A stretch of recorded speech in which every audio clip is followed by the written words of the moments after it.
Stream element Sade's IonizedBoop is now live. Streaming just chatting, space tugs or IRL tugs or rugs? Terra Invicta.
IonizedBoop Sades.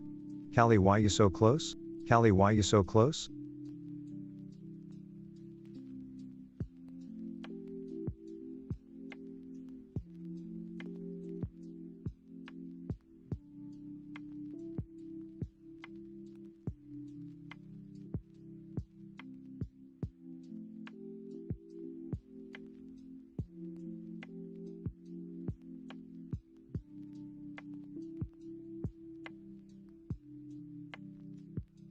This is a double test.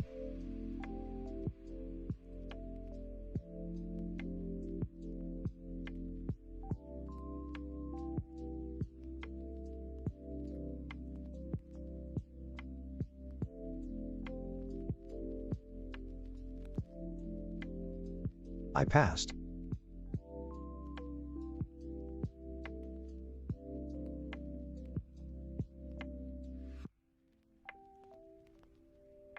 Mondo stop.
This is me, Callie, having my inner cat thoughts on cam.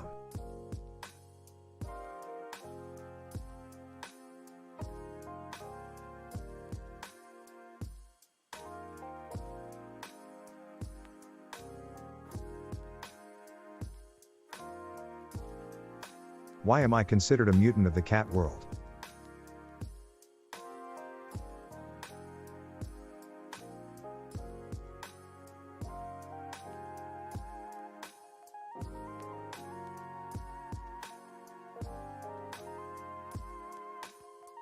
Why I look good this close to the camera?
Is it Crunchy's time yet?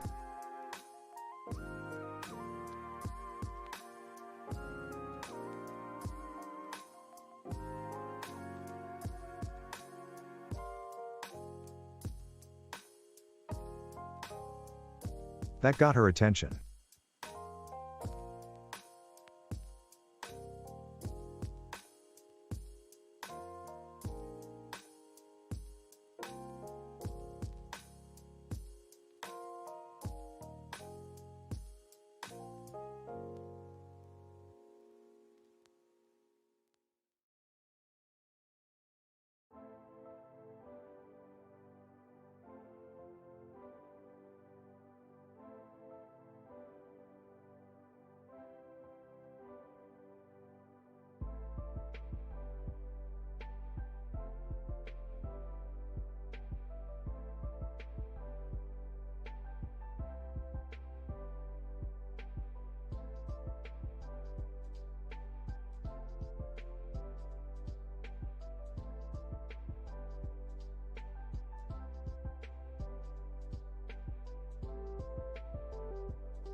Hypothesis type of space station THA.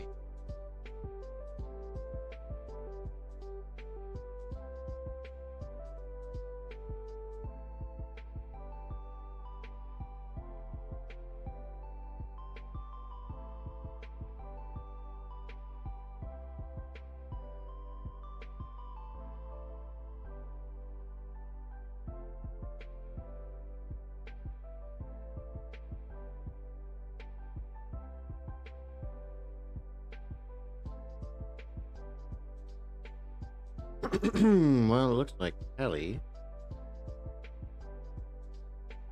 fired. Ando seems to be just chilling.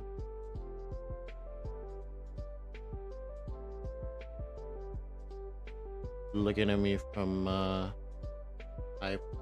I'm not well high place, but not so high. I'm on top of the box. Wondering why I'm doing what I'm doing. Can't show you the box, and you'll see my clothes, and I don't want you to see that. Anyways, how is everybody doing this morning? Everybody's doing fine and dandy. Fine and dandy and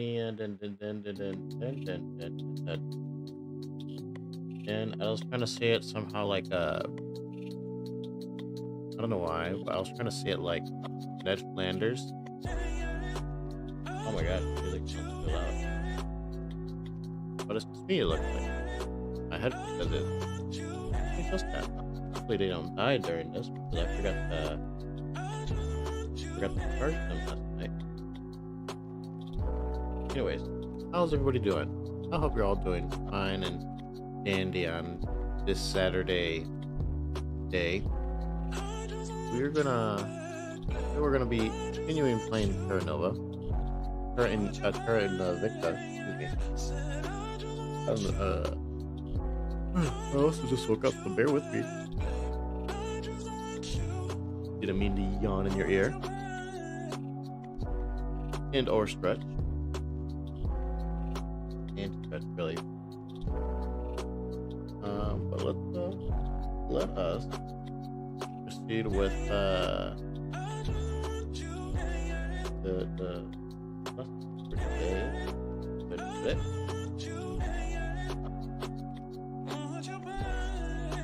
Let me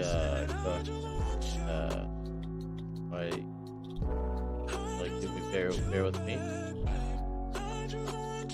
Click here. Oh, and that's not what I wanted. Okay, well, I'm getting awkward. Isn't it getting a little bit more awkward? My mouse is for some reason my mouse is double clicking, so I just gotta try to open up all my windows so I can see and make sure that stuff that I'm showing you isn't bad. What I mean by bad, mostly not like accidentally getting banned from YouTube. Because I'm also streaming on there too.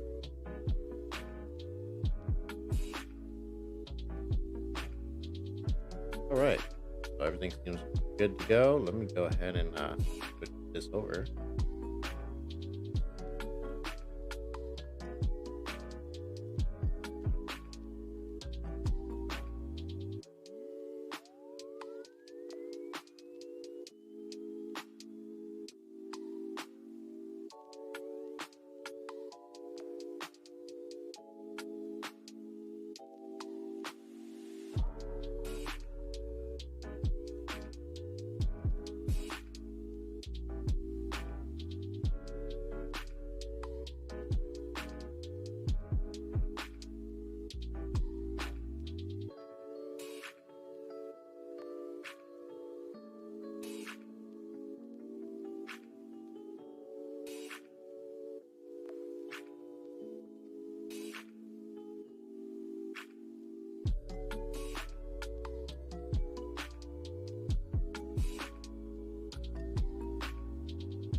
Zhu Yuanzhang.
This should be the microphone.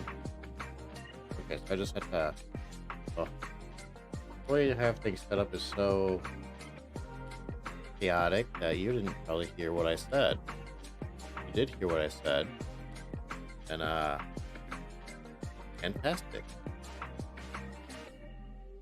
But the way I have things set up here, I just I don't open things up in the right order. It just kind of throws my audio out of whack.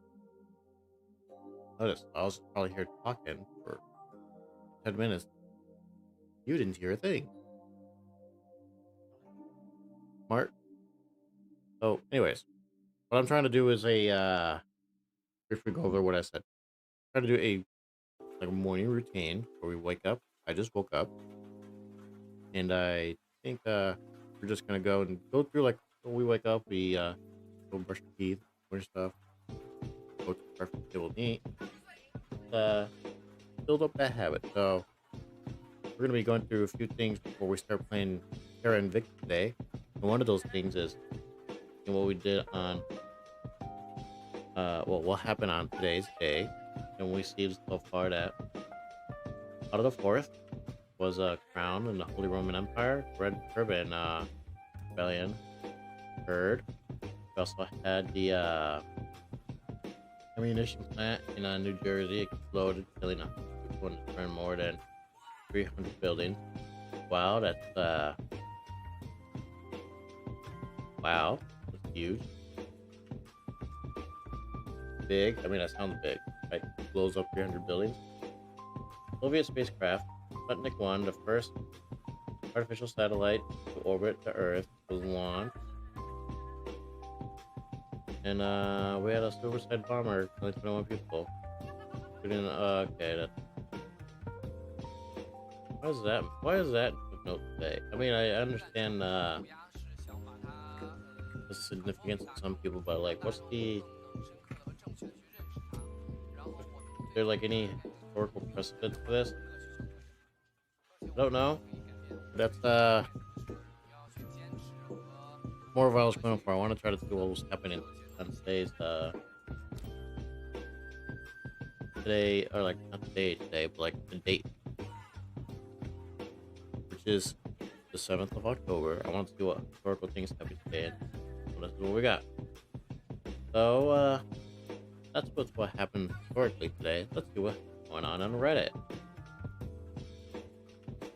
Yeah, we're just gonna go over like the first 5 things. In a world new, the Palestine militia launched dozens of rockets into Israel. Sirens are heard across the country. Wow. Even before that, let's go some trending. Still, NFL. car, I ran free, track free. I don't want to click on that by accident. We got all this stuff that seems to be just paid for. Maybe not celebrity gossip, although that just seems to be what people are nosy for. Let's continue on to the second thing. Yeah, I learned Genghis Khan. Ooh.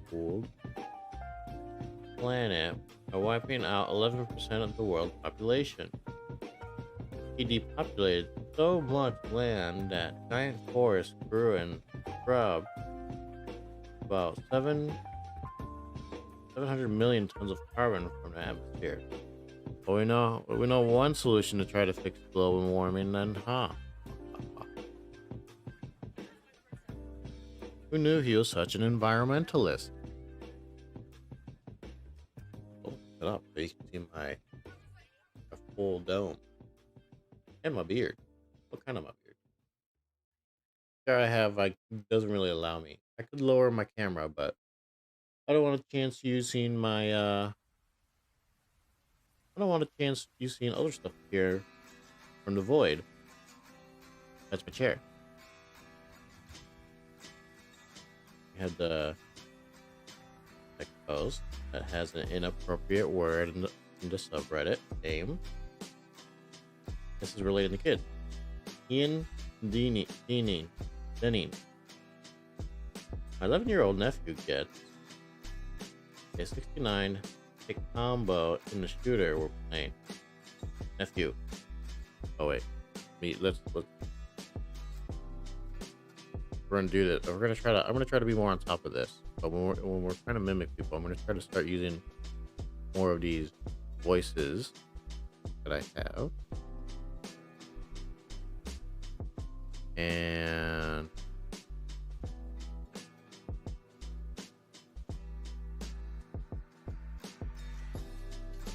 yo, come on. Okay. Here we go. This is nephew speaking. Hey, 69. Nice.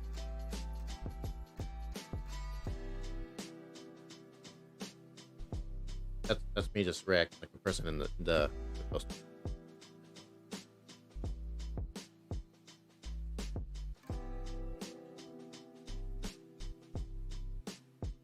Nephew, explaining to me like I'm an idiot. This number 69 is a meme and nobody knows why.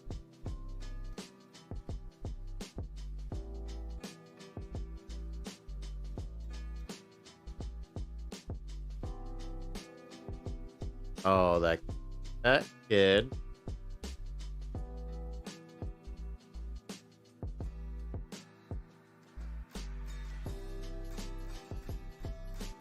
I'm gonna say people don't really know why people don't understand numbers.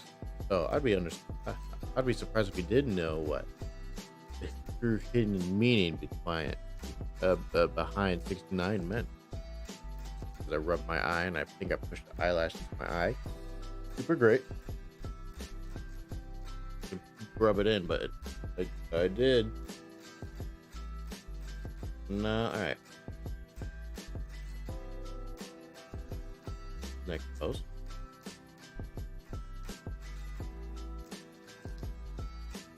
Sorry, I'm just kind of mesmerized by this kind of going down.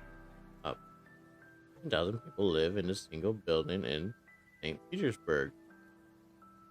This just blows my mind that this is a single building and it looks like it's going down here as well. There's like little courtyards in here. Pretty crazy. Space great because you get to wear socks all. Is filming a movie about space great because you get to wear socks all the time? Oh! Oh my god, it totally is! It is! 100%! Oh my god, you totally... I remember oh that. my god. It's the only time I've just ever done a onesie, movie where, a onesie and socks. It's It's the like only time I've ever done a movie where at the end of the day I'm like, can I just go home in this? I'm good in this. Best question ever, by the way. And for ever. dudes making movies, it's like you put on wardrobe, all this stuff. It's like so. I mean, obviously, look at what he's wearing. But the thing is like the thing is like when you just get to come to work and you put on like one thing that zips up your socks. You put on shoes. It's so true.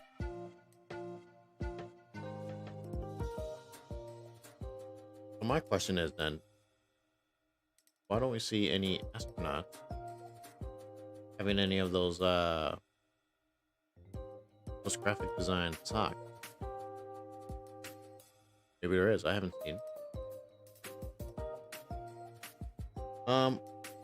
Right. Well, I'm gonna say let's end on that happy note and go on to more important things for today, such as the letter of the day. Yesterday was D. Today is gonna be, I want to say V. V because we're gonna have a very good time. Like letter of the day, now number of the day.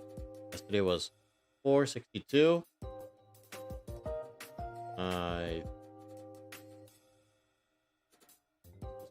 Fresh. Doesn't feel really random. Well, I guess today is 463. The letter of the day is V. V. Number of the day, 463. What about the word of the day? Some of you may have guessed I have not read. But I kept the windows. I could remember what I had to show today. Today's word Portentous. is portentous. What does that word mean? Read it to me, Portentous is Peter. a formal and literary term that describes something that gives a sign or warning that something, and usually something bad or unpleasant, is going to happen. It can also describe the pompous attitude or behavior of someone who is trying to seem important, serious, or impressive. Portentous. Portentous. That sounds close to like pretentious. But for some reason it's reading it as Portentous.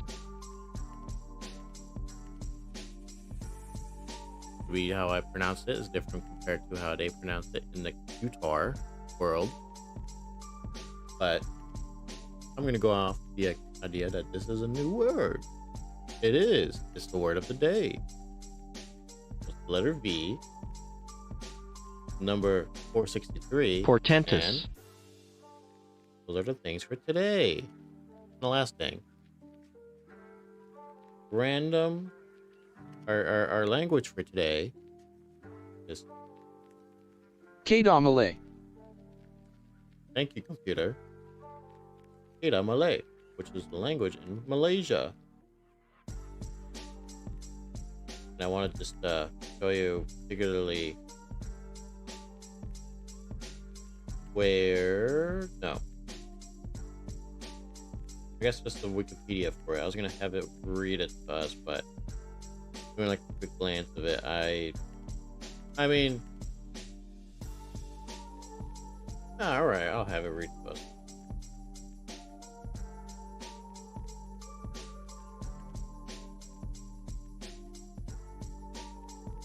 Come on. At least the first sentence. I'll meet myself near, not the middle ground, but near like near the beginning ground.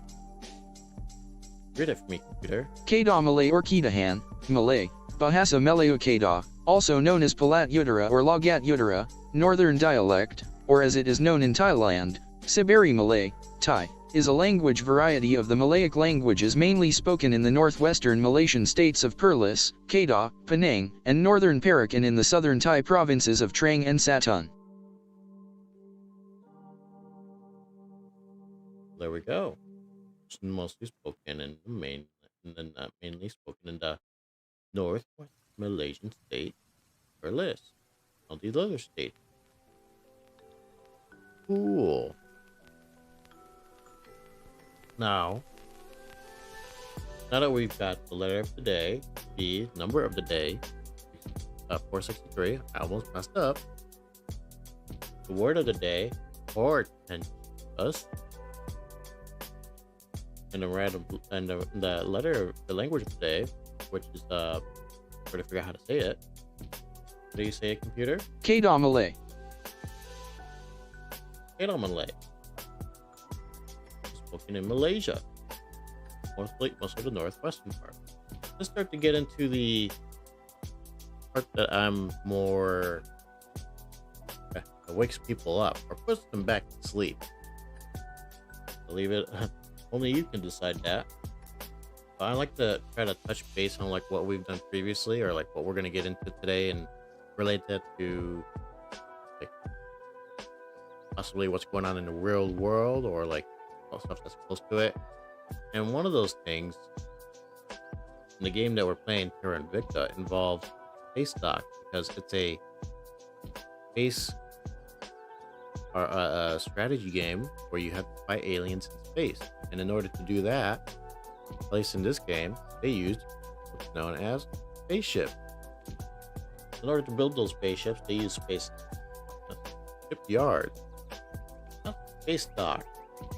But this is the closest that I could find currently in the real world, because spaceship or shipyards are fictional things for space right now.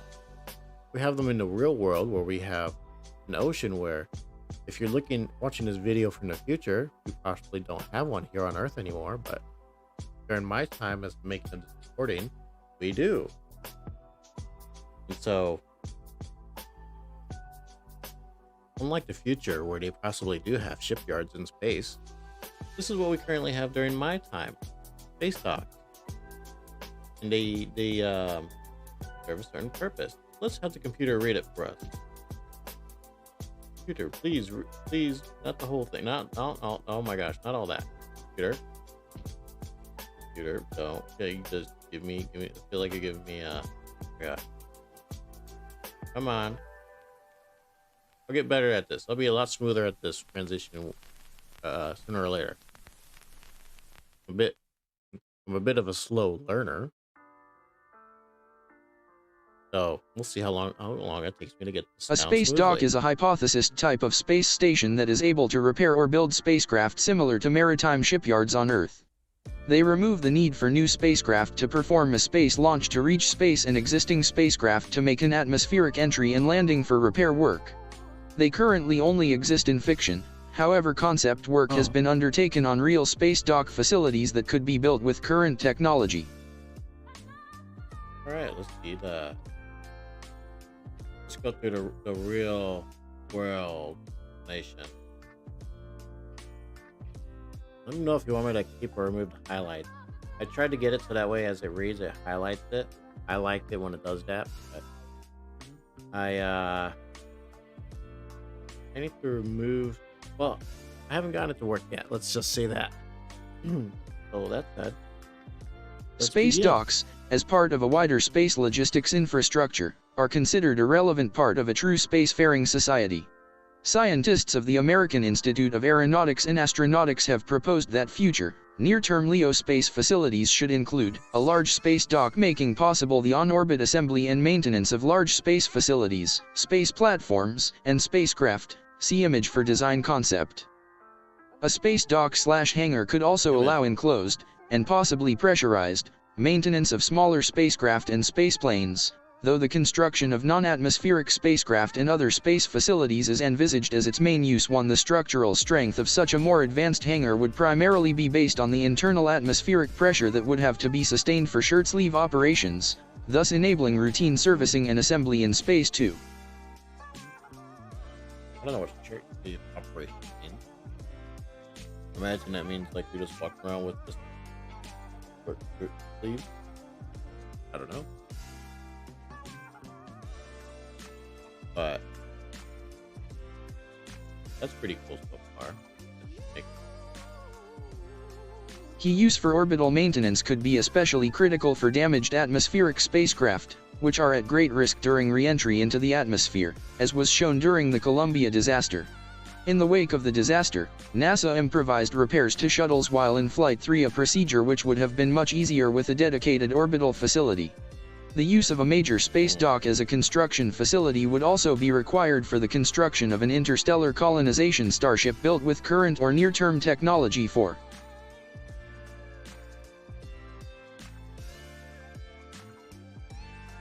Oh, 4. I was going off, I was like, where did we read the 4? Kind of following along, and I'm kind of going back. Future Ares V missions 5, for example, could serve to cost-effectively transport construction materials for future spacecraft and space exploration missions. 6. Delivering raw materials to a moon-based space dock positioned as a counterweight. 7. To a moon-based space elevator. 8.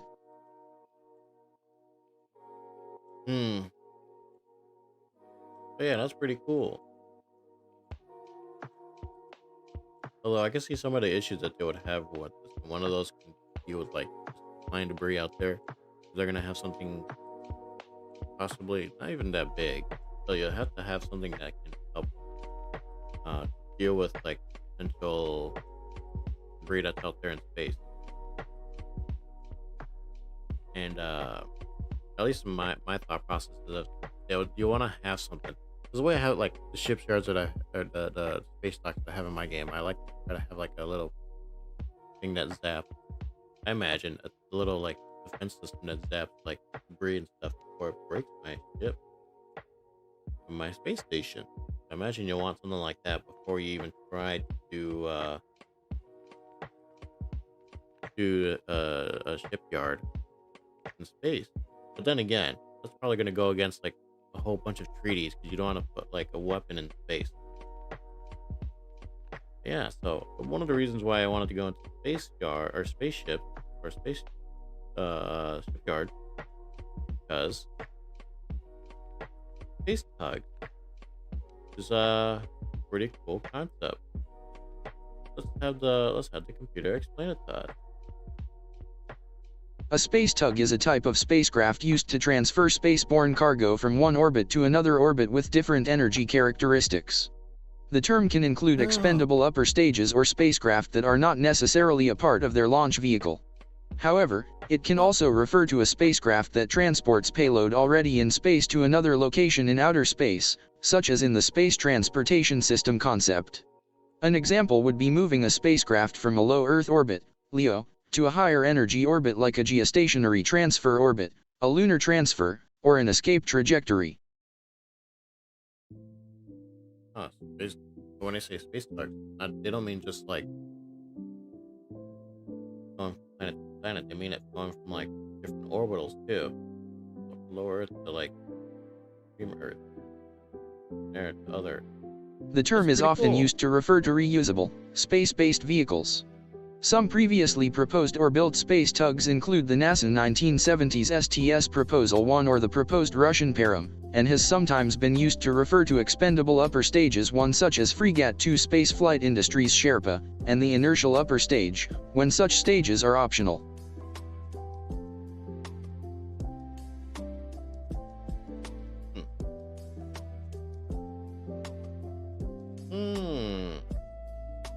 What Wikipedia tells us. Let's see what YouTube tells us. Go ahead and music. About 4:30 a.m. About to head to Campbell, California. City about. This is a video. Okay, no music to stop. This is a video by Frito and my new partner, Ray Rangel. I don't know any of these people nor the company. I saw this video. I'm like, oh, this looks informative. So let's just take a quick glance. We'll probably just go pick the video throughout. But let's begin. I don't know, a few miles south of San Jose, San Francisco. Driving up there from LA today to meet with Ollie, the founder and CEO of Plasmos Space. So this is kind of the first time most people will be able to see this engine. And I think Ollie has plans to test it after this, and then start working on the space tug vehicle in a couple of years. I don't know about you, but I'm getting distracted with the light getting in his eyes. Like as if he's about to see some stuff. Which I guess he is, since he's building a... Apparently he's trying to build a space tug. His engine and vehicle will be moving satellites to different orbits in space.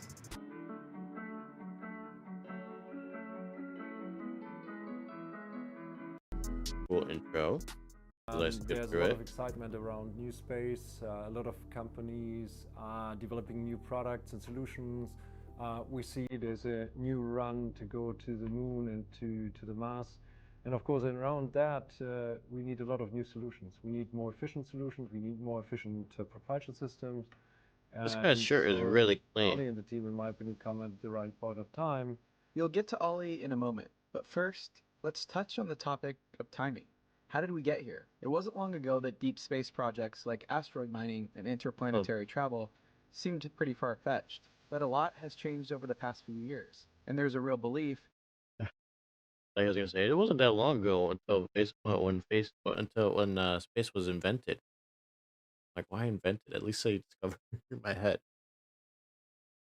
But I'm sorry. Perhaps Continue. even a steadfast conviction that a booming economy in space is not only possible, but will begin to reveal itself over the next decade. So again, it begs a question. Oh, in 2040? How did we get here? That was be like and 2030. why now?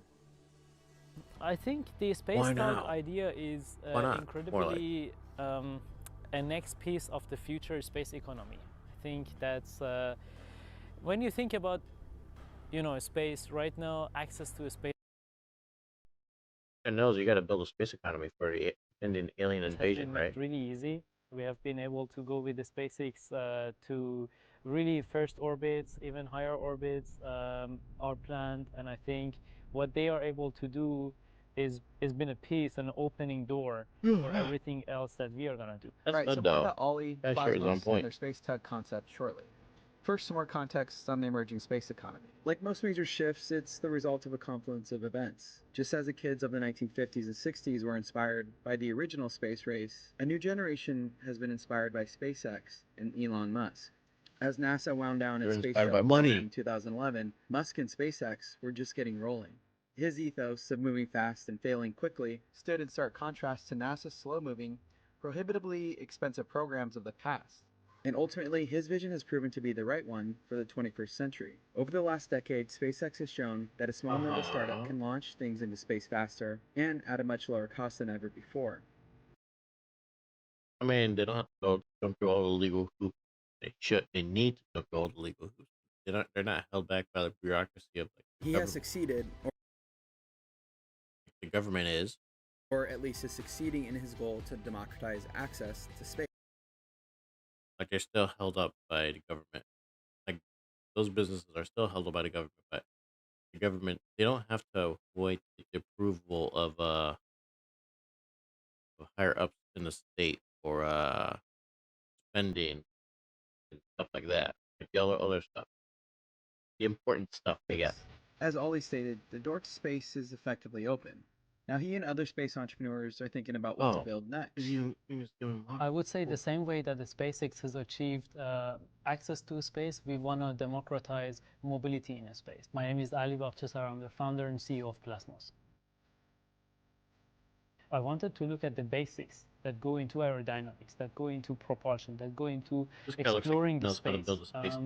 And I think very often in aerospace industry, if something is working, they don't touch it, they don't question it. What I started to do with Plasmos was to question everything from the beginning. The first engine that we have printed, it's one of the what we call CLEPS small. So this is a combined liquid electric propulsion system. The essential use case for this is metal part. Like this. I thought that was just like some random piece of metal machinery he just had by him. I was like, part of the engine. I didn't think it was the actual engine. Built on demand, meet granular spec outlined by our customers, partners. Western chamber, negative voltage, positive voltage. prototype. Okay, so I guess it is just part of it. It doesn't look anything like how it's drawn last mile here. deliveries, meaning that this kind of engine can be also used to deliver or basically Never mind, transfer I think it is. or raise orbit satellites that are in lower Earth orbit to middle Earth orbit or geostationary, and I think that's a game changer for space mobility.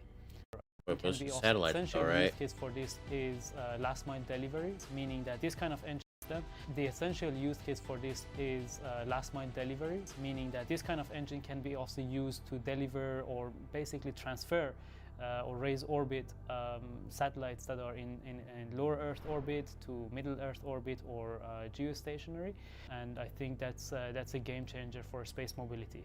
Speaking with Ollie provides a clear reminder that we've come a long way since Sputnik and Explorer 1. These days, putting satellites into orbit has become much more predictable, reliable, and affordable. The result is an explosion in the number of satellites going into space,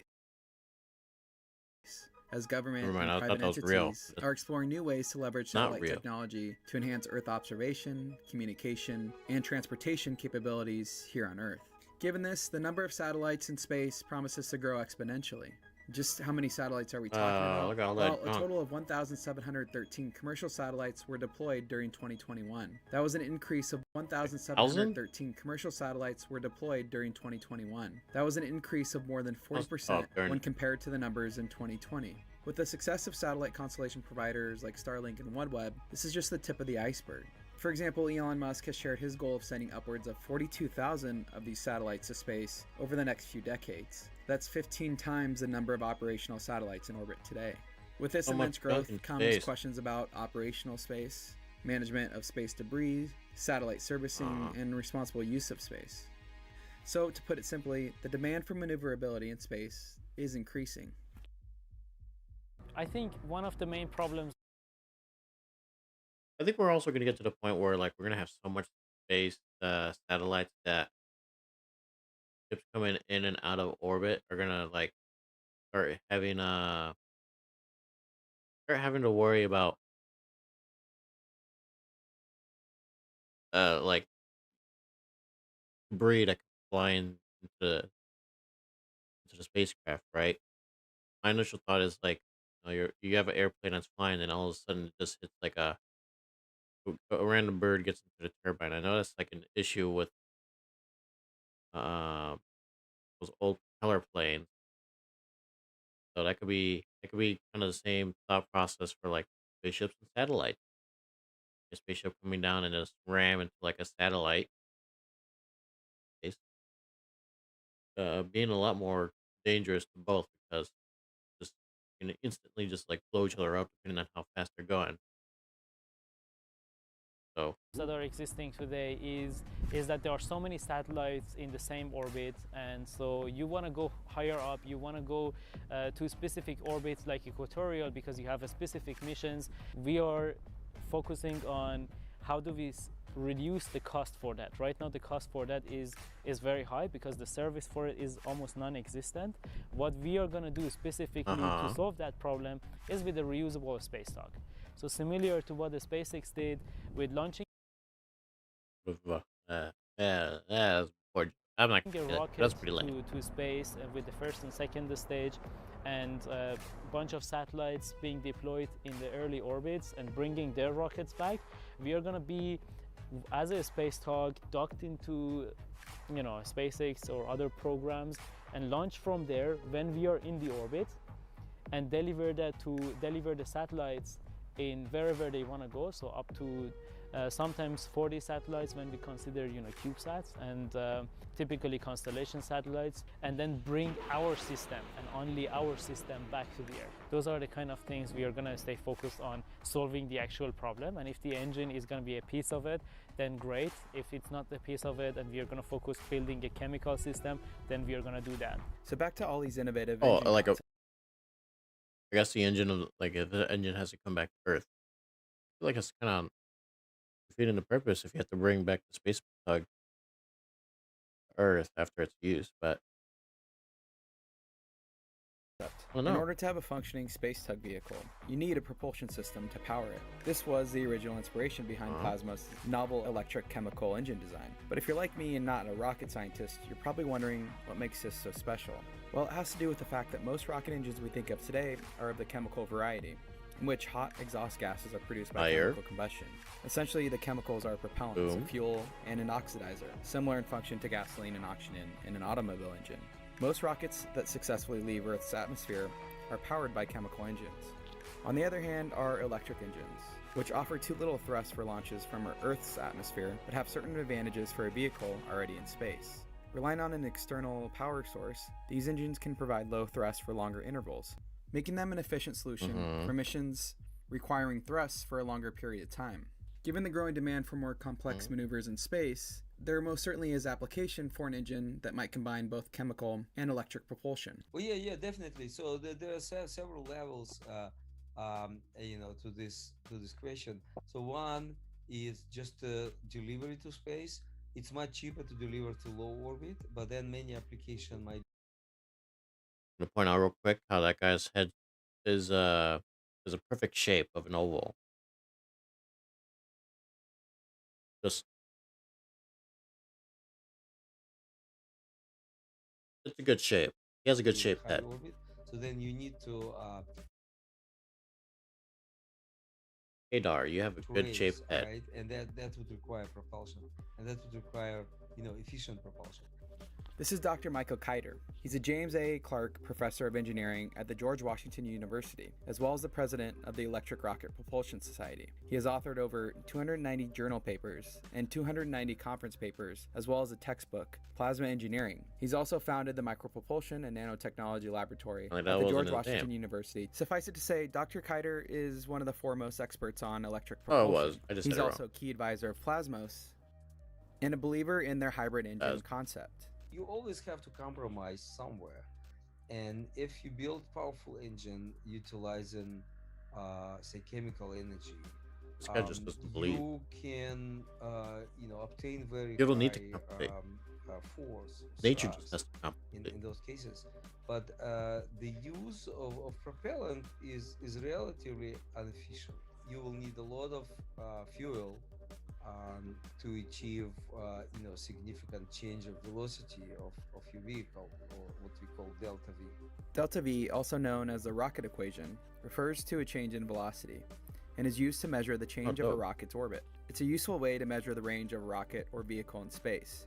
On the other hand, Fiery Boy 69 Sade Sigma Barbie Matic 32 Fireball Its Bits Dance 2 Its Bits Dance 2 Matic 32 Fireball Sigma Barbie. And such. Oh, good morning to you, Fireboy. By chemical energy, obviously. You just, oh my gosh, what did I just do? Look, I'm about to pause that. Yeah, good morning. Thank you for joining me. We're just going over just like some of the space tech that's in the Terra Invicta game. I like to try to touch base on this list before we go diving into the game, among other things that we've done. But yeah, so we're just kind of going through this company called Credo that's trying to make they're working on the project for Space Tugs, like the whole idea for it. They're going over the idea of like how they're trying to tackle the problem, not into too much details, probably because of company reasons, but so I think it's pretty cool. So we're just gonna jump into it. Yeah. And yeah, don't worry. I appreciate you just even showing up. That means a lot. I hope you had a nice and restful night. And as such, you can actually accelerate to very high velocity. So your propellant will be coming at very high speed, and therefore it may be very efficient. Also, let me know if the audio's fine. Provide the large delta V. So the caveat here is that force is small. So it's a power limited system, while the chemical engine is an energy limited system. An electric rocket can theoretically travel further than a chemical one, but the limited power means precise close-range maneuvers requiring more thrust might prove difficult. So here is the idea that on the one hand, you can have engine that can provide very fast maneuver by creating high forces, high thrust, While on the other hand, you can Fire. also do it efficiently when it's necessary. Light. And if you combine both, That's pretty cool though. Like just from this image below, this might be just like some might be just some graphic that they're using, but I like the idea that like you're seeing curvature occur from outside. So even though it looks like a light source, that you know there's like some sort of there's some sort of like something in this material that's forcing diffraction to occur from the light, leaving this kind of engine, which is pretty cool. you can also do it efficiently when it's necessary. And if you combine both in a clever way, so then you actually have very high, highly maneuverable vehicle that can do, various It's very things monotone. at the highest possible efficiency. Oh, I'm For not that Plasmos at this monotone. point, most of the thoughts around engine design. And this is the engine. I thought it was just a piece of metal machinery that was like a part for a bigger machine, but no, this is just it. It's so small. Like like a little I don't know how else to put it besides like a little planter kind of. Are purely theoretical. They're still years away from space. It's Weird regardless of whether planter they end for up with me. a chemical, electric, or hybrid One that they use design. in modern art. They need to build something here on Earth. So how does a small upstart like Plasmos get from a prototype to a functioning vehicle in space? What I was fascinated with the SpaceX was that they questioned the approach for testing. And I remember I read a tweet from Elon Musk. Somebody asked him, where do you test your rockets? And he said, in the atmosphere. This And is that caught my for like eyes, the and I was whole like, this is thing, going I think, somewhere. right? We have a very similar approach. Just in a few weeks, we got to roll out our first engine. And even if we are at this stage Those where guys we hard at work. have We're in the raised same shirt. zero Just cash did during an interview. investments externally, we haven't rolled out our first engine. This looks like the same shirt that he wore when he was talking on camera. I wonder if they did like a thing where they just kind of like go in and like, oh, make this guy look like he's actually doing some work. I'm gonna see if I can pull it up real quick because it does show him with here we go, kind of like walking around here too. I want to see if they show his pants though. He shows pants. The first and so second stage, we can know for and sure. a bunch of satellites being deployed in the early orbits and bringing their rockets back. We are gonna be as a space dog docked into, SpaceX. Oh no, it's reloaded. Come on. And next, it doesn't look like it though. We're gonna see his pants. There goes that. There goes that little theory I was gonna try to push. I was like, oh, they just kind of did it all that one caught shot. my eyes, and I was like, this is going somewhere. We have a very similar approach. Just in a few weeks, we got to roll out our first engine, and even if we are at this stage where we haven't he just holds the tool so weird. Investments externally, we have already our first engine. So we are. Like that guy looks like he's let's build fast. Let's fail fast, and then we know. He looks like where are these problems. works. Thanks to advancements in Does his areas job of 3D well. printing, cheaper off-the-shelf components, it's much easier to follow the SpaceX mantra of failing fast and iterating quickly. This mode of operating enables them to quickly spin up prototypes in order to move fast through different stages of testing. It also enables them to learn more quickly what they need to before moving on to next stages of development. I've been looking for 3D printers for a long time, and the 3D printer that can print our engines, because we really want to have the ability of manufacturing in a way that we are not hindered by adjusting our portfolio of manufacturing tools. I'm a believer that showing a prototype, showing a concept, how we came such a long way without raising a single US dollar from an external investor. In order to fail fast and build fast, it helps to have partners that make this easier. This is especially true when you're talking about complex, heavy metal objects. Things like rocket engines. Doing this quickly or cheaply wasn't a possibility a decade or so ago, but thanks to innovative approaches by companies like Velo 3D, a novel rocket engine can go from concept to physical product in the matter of weeks. That's pretty fast. Yeah, so Velo 3D is a manufacturer of an end-to-end additive manufacturing solution. So this is all just more than one company software, we are the printer, and we are the quality assurance. My name is Jay Blake, and I'm on the applications team here at 3D. He has such a good face. A lot of the what do I mean by that? For our aerospace prints. My name is Jay. Where his hair, he has like that Superman little curve going off. But he has an okay face. I just like how his beards line up. That's what I was trying to get at. His beard, it's nice and clean. But Blake, and not as long as I'd like it to be, but it goes well with a lot of the systems that we support, a lot of the components that we manufacture for our aerospace customers ultimately end up in space. There's a lot of rapid prototyping that needs to be done. There's a lot of complex geometry that otherwise is not manufacturable. So, you know, additive and Velo especially is a really good solution to this.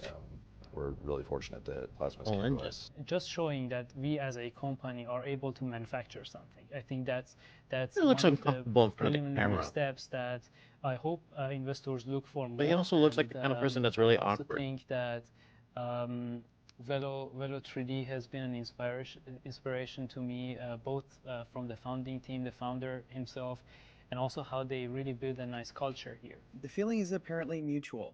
After preliminary work on the Plasmos engine, Velo 3D decided to make an in-kind investment of $250,000 into Plasmos. This type of investment will help Plasmos accelerate their testing, both of the engine and of their space tug vehicle. Per their mantra, moving quickly. In the last 2 weeks since we first hold on. We're seeing how this is fired. This engine's firing off. This is not how I thought it would be. Also, sorry for just turning on the type of investment will help Plasmos accelerate their testing, both of the engine and of their space tug vehicle. Per their mantra, moving quickly. In the last 2 weeks since we first shot this video, Plasmos has already started preliminary tests of their engine. He wears that same shirt a lot. You've guessed it. Testing, building, and testing some more. If you stuck around for this long, I hope you're at least intrigued by the story's progression. As discussed before, in the emerging space economy, there is likely to be demand for higher levels of maneuverability of satellites, meaning a hybrid engine combining the best of chemical and electric propulsion could indeed be a game changer. But as Ollie has reoriented the company around the reusable space tug concept, he has come to realize that they probably don't need to reinvent the wheel when it comes to engine design, at least not in the near term. Most important is a low-cost, reliable option for moving satellites around. This could mean more of a traditional chemical engine design. But regardless of what engine is used, space tugs have the potential to fundamentally change the small sat market. In the near term, there's immense value in extending the life of satellites by in-orbit servicing, offering last-mile delivery services to satellites looking to transfer orbits, and cleaning up space debris. Refueling might also be a possibility sooner than later, and at least one well-funded company is looking in this direction. Again, this all points to the importance of gas station. Wait, hold on. Gas stations in space. Credited from Orbit Fab. I want to see if that's actually. Apparently, that's a company. Oh, mouse. Go with me. Gas stations in space company. Yeah, it's apparently called Orbit Fab. Alright, we'll touch on this in a sec. Company is looking in this direction. Again, this all points to the importance of high levels of maneuverability in space. In the long run, space tugs could also be an instrumental part of enabling an industry to thrive in cislunar space, the vast void between terrestrial orbits and the moon. The idea of mining and space tug and maneuver between different orbits, that besides the government contracts, it might find a lot of commercial application. So I mean, you're already talking about years, not get this decades. down. Definitely get a lot of commercial. Very close. And I think the other part of it is cislunar missions going to Moon, to Mars, asteroid mining. These are really when space becomes just another place where humans and factories and things are being mined in. We are able to mine there. The first thing that is needed before we can actually get there is an engine, is a vehicle, is a mobility system that can get you there. Musk isn't the only one with eyes set on deep space exploration. Yeah, he sure isn't. NASA I mean, has everybody, big plans of think their about own it, with the technically Artemis everybody does project. when they look up in the air. And governments and private entities around the world are eyeing the moon, and even asteroids, as sources of vast mineral wealth. The moon might also become a hub for communication and the gateway to further outreaches of space, like Mars. Space tugs will be an essential part of this future, especially if and when we succeed in the goal of establishing a sustainable human presence on the moon, a stated long-term objective of the Artemis missions. NASA has made it clear that some of their top objectives are to lay the foundation for the extraction of lunar resources and eventually pursue crewed missions to Mars. The moon and cislunar space will truly be the gateway to Mars and beyond. A key part of the foundation there. Wait, is already they already have a thing going? To transport people, goods, and services. Space tugs might essentially be for space what locomotives were for the last industrial revolution.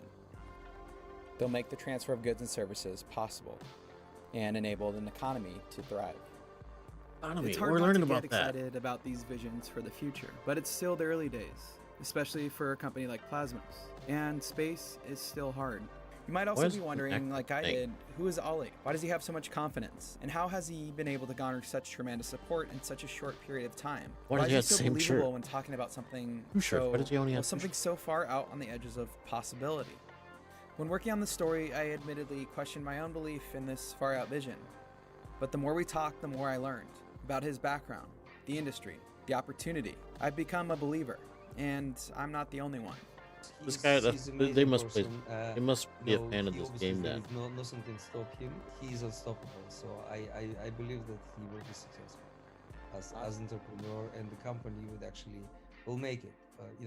One way or another, but make it, and I'm just here to help. Yeah, I think you need passion in order to build up a startup, and if you look at Ali's history, how he left Iran, studied aerospace in Germany, created his first company, and then left again everything behind him, starting a new startup in US without knowing anyone, now putting up work, having now a few weeks later already the first prototype ready for testing, I think is an incredible story. To learn about his upbringing in Iran, the numerous projects he's worked on involving rocket engines, the rocket society he founded as an undergrad, then moved to Germany, and his quick rise to the ranks at Airbus, the founding and sale of his own company, and finally, the move to the US on an Einstein visa in the matter of months. He has a confidence about him and focus that make all these big ideas seem so simple, so clear. I think Ollie is someone to root for. What I love is that he came to America to build a rocket company. This is where the opportunity lies for him. I think that says a lot about the place and time we're living in. Selfishly, I want him to succeed because this means space is truly accessible. And it means I still live somewhere where the best and brightest come to change the world. It might also mean that we are indeed just at the beginning of a new industrial revolution, where terrestrial space is not the final frontier, but the next one. Right. Thank you for that, Vito. Cosmos is the startup company. And this is what I found. Apparently this is an actual thing. A gas station in space. I was trying to see what they have for the YouTube, which isn't much. There's not much to really go off of. I mean, well, this is a reveal video. I wanted to see like a little demonstration of it, but it doesn't look like any of these had it. At least something that would give an idea. Oh, maybe this one. But either way, let's just kind of do a little quick description of it. Oh my gosh, my cat just startled me right now.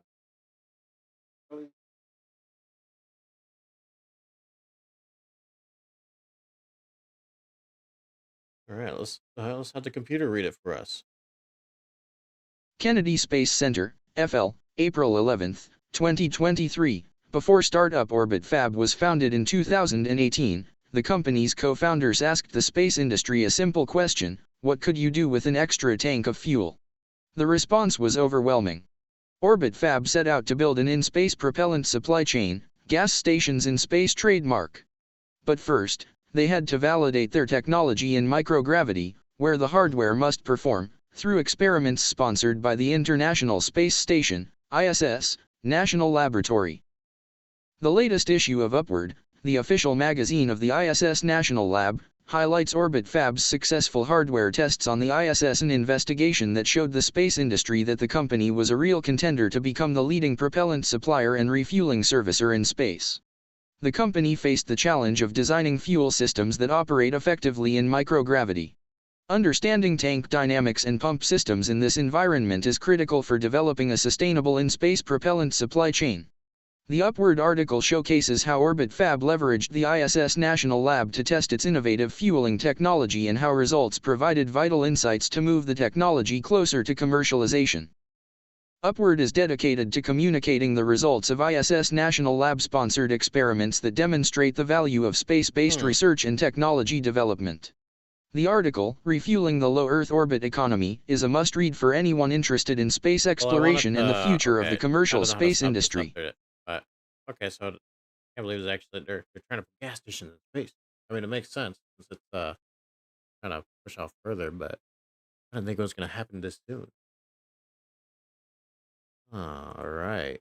With that, I am going to go to the bathroom real quick, and then I am going to we'll jump into the game. I'll be back in we'll say at the most 5 minutes.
I'm back. And let's go ahead and change this music to something more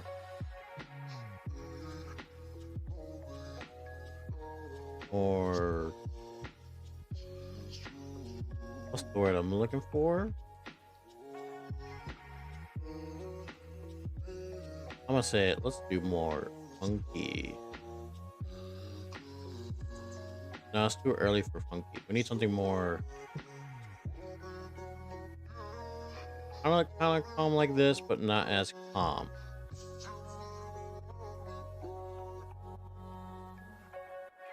Let's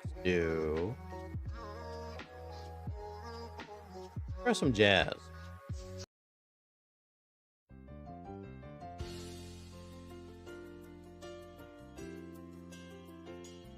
That works well enough. Maybe not. Let's do 90s sitcom.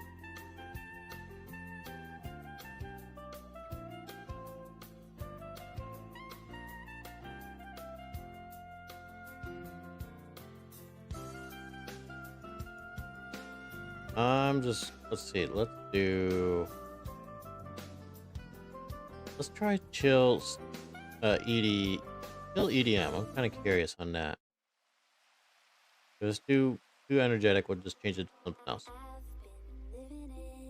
Now let's jump back into Terra Invicta. Sip my coffee, and then we'll jump into remembering where I left off, because I don't remember.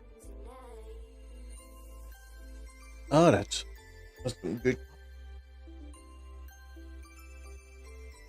Sorry if you don't like mouth noises.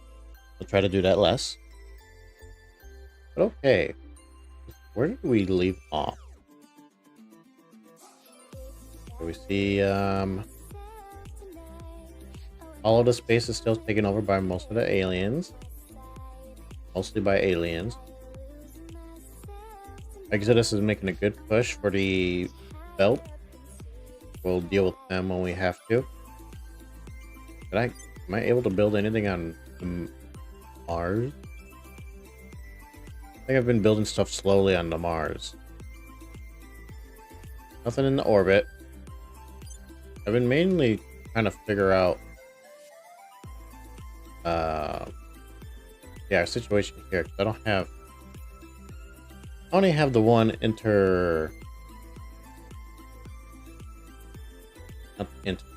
low orbit station. I don't like that. I'm gonna take a lot of them from other people.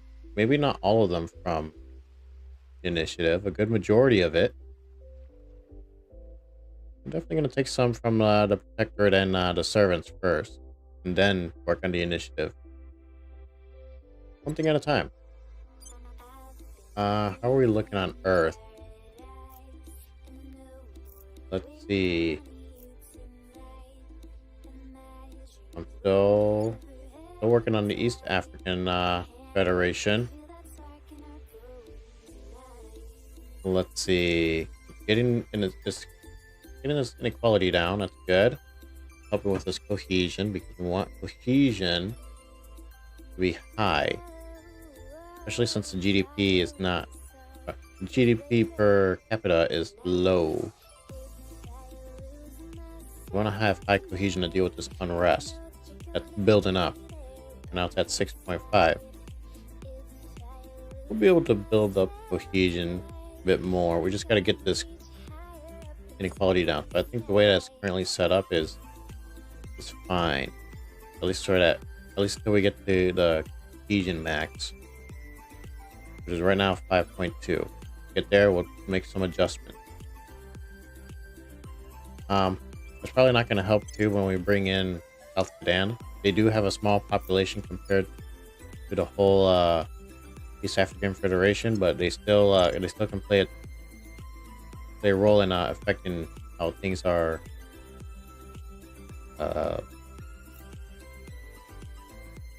currently. The whole cohesion and GDP with the East African Federation. We can't join them until August 25th. Right. What about other parts of the world? I don't have anything here in Europe.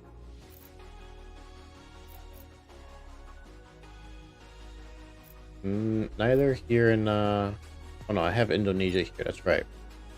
We gotta build up the defenses here. We'll get to that soon. Let's take a look to see if I have to change anything here for the country of Indonesia. Let's see. Cohesion is high, which I don't mind. I'm gonna rest at 7.7. 7.7. Yeah, no. So we don't have to. We just have to lower the unrest. Once we get this below, I'd say, well, below 2, we should be fine. I should have a couple of people still unrest here. We need to build up his GDP because it helps with the unrest.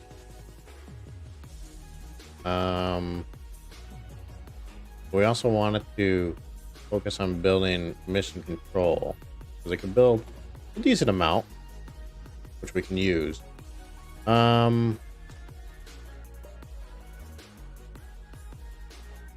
have a lot of presence here. Out of public opinion, they really want to resist their alien.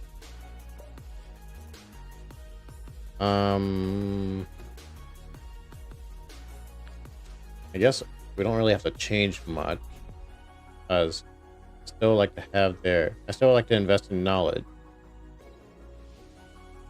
Yeah, alright, we'll keep it as is. What else what other nation do we have here? I don't remember. We have Japan. Are we looking here? Japan. Equality is low. Why is that 10? Why is cohesion at 10 here? Population, no. I can't do anything about the rivalry because they won't let me. Right. This is China this time. And Humanity First has China, and they won't let me change it to neutral, which is lame. We're trying to get our GDP up. Low inequality. You know, I don't quite understand. Even if we did the numbers, negative 6.74 inequality. Is it because I'm making them too equal? I'm gonna have a higher gap between the middle class and the higher class. Upper class.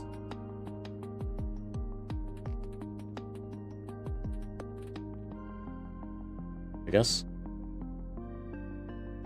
one way that I'm seeing it.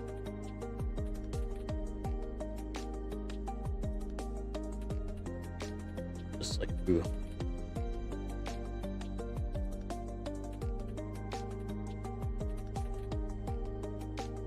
Like that, and like try to get GDP up, but it keeps getting lower and lower.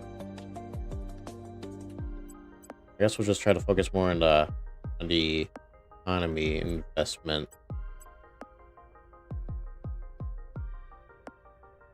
Come along this.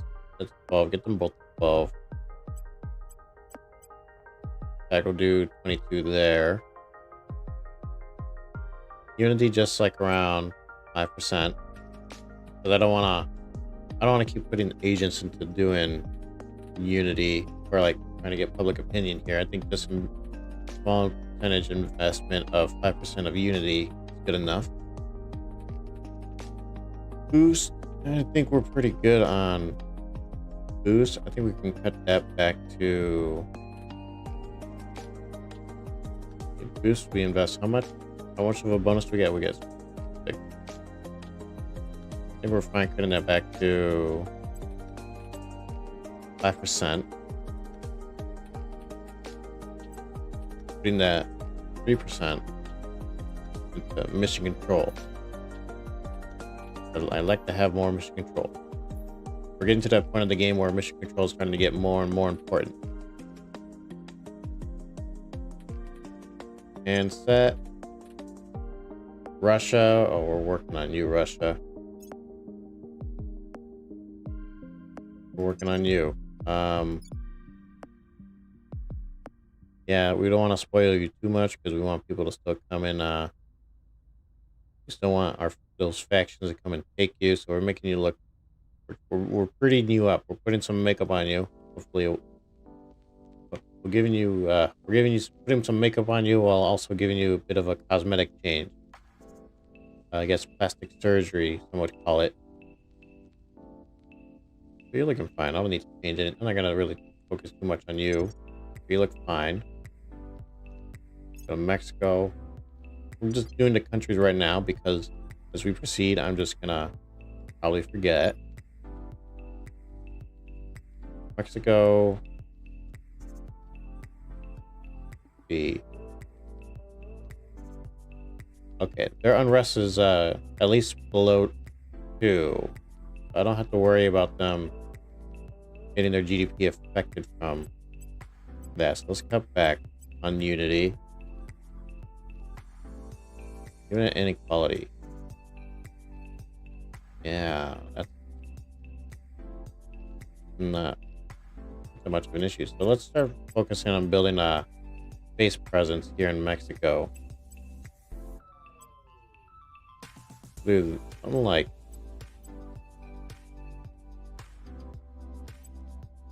40, 20, 20, 20. Even less in unity. I'm like around here.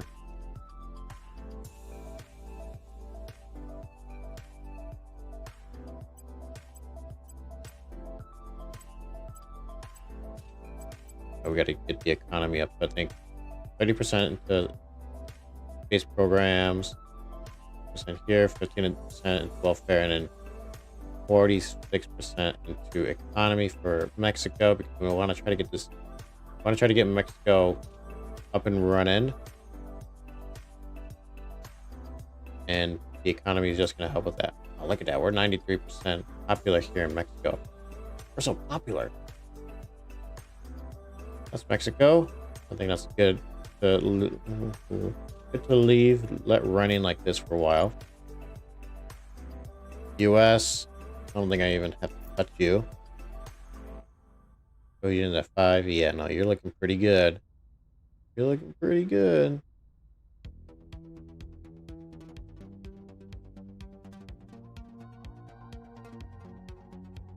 Oh man, why is the GDP still going down? I know it must be like a global thing that GDP is going down because I know we're like at 61 before, 61,000 before.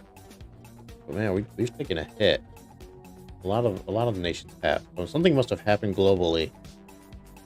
I just don't know about. Maybe I do and I just don't remember. Because I clicked through it. Let's go Canada.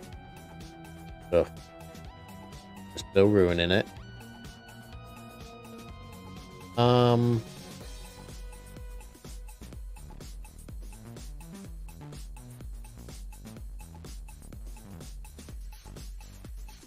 Because it seemed like they might have the same issue as Japan did if I keep doing the inequality route. Maybe not.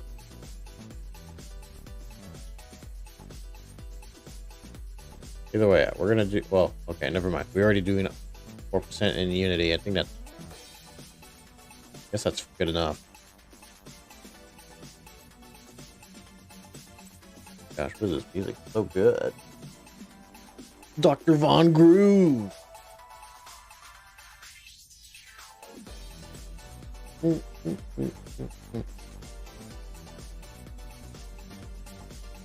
I'm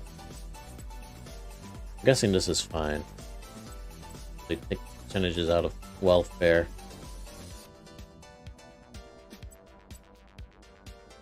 Something like this. And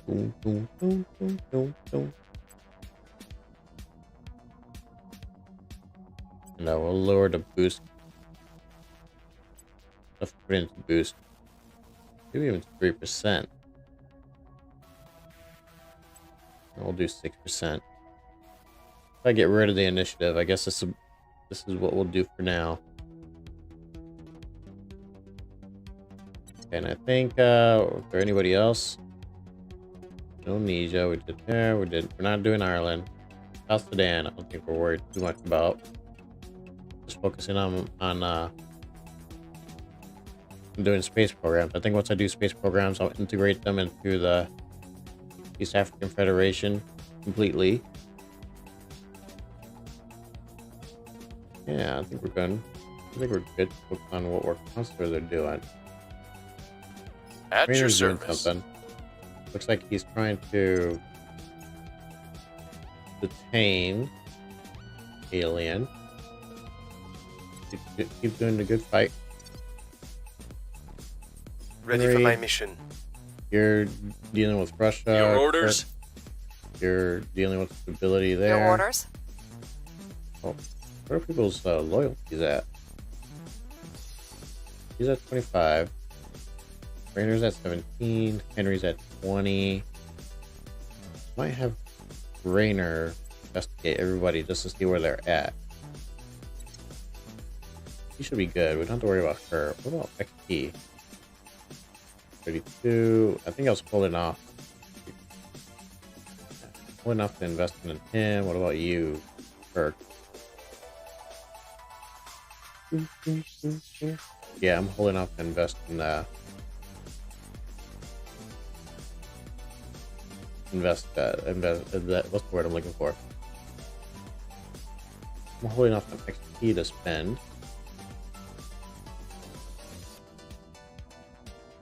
Well, it's a lot of XP. It's 10 XP. But I want to use 5 to get rid. I want to use 10 to get rid of these two admin orgs. I can use. I can swap them off with some other orgs that I'm more interested in. But that's 10 here. That's 10 also I can apply here too. Another thing about.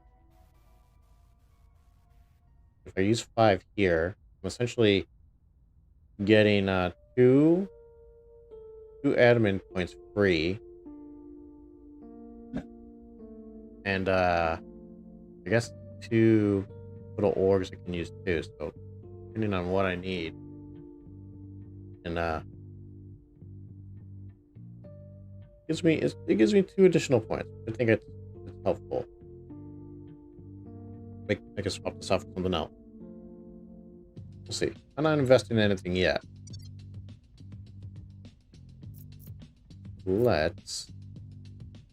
I have a feeling too. Like as we progress, I'm holding on saving on XP spending until I see like an org that I want, or like something that I feel like I can. Oh, this is good. It's on the market too. Okay, we gotta make room for this org.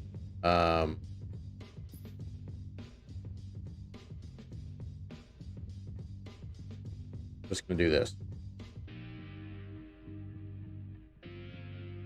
Equip. We'll equip it again. I want the International Monetary Fund. I think it's just too good for us not to have because it helps with. I mean, economy and wealth are just so good. Yeah. I just want that in my org pile. Go ahead and give Henry back free moolah products. And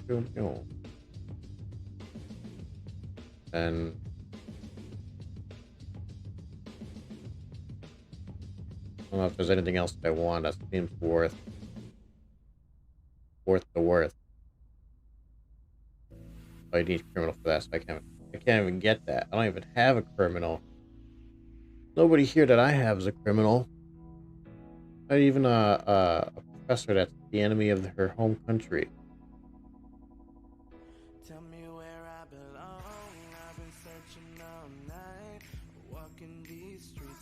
I don't see anything here that I want. Besides that other one that I grabbed. But this might be Unity would be helpful.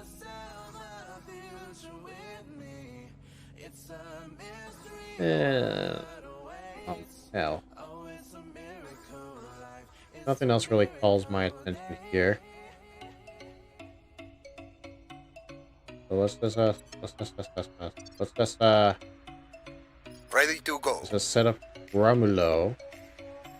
We should be good to go. Romulo, I think I'll have you. Suppose I'll have you just. So you can't defend interest. At your service. Can you? You can defend interest. You can also attack aliens. We have aliens in Sudan. Romulo, can you do that? Oh yeah, you can. Let's have you also deal with it. Let's have you deal with the alien threat here in Sudan, because Sudan is ran by no one. Oh, can we become friends with them in the US? Oh wait, they're friends with them in Russia. Russia. Let's have your. You just drive straight down here. Deploy here. It's a straight line, though. I guess you can't go through unfriendly territory. You have one army with a navy. Over here. We'll get there on the 23rd. You have another army. They're not even full health, too. Well, it's better than using a counselor, I guess. Alright. Romulo. Stabilize Indonesia. We'll turn down the heat. First. What's the Defend interest in Indonesia. Securing our interests. Ready for my Who mission. are you inspiring? Henry? Oh, well, I guess we'll have you do that next. We'll have you do that, and then we'll have Rainer investigate, see what we need to have it. Who needs to be inspired? Let's begin the time. I'm start thinking now. You drink some of my coffee now. Our control. Yeah. I believe they'll stay loyal to the cause.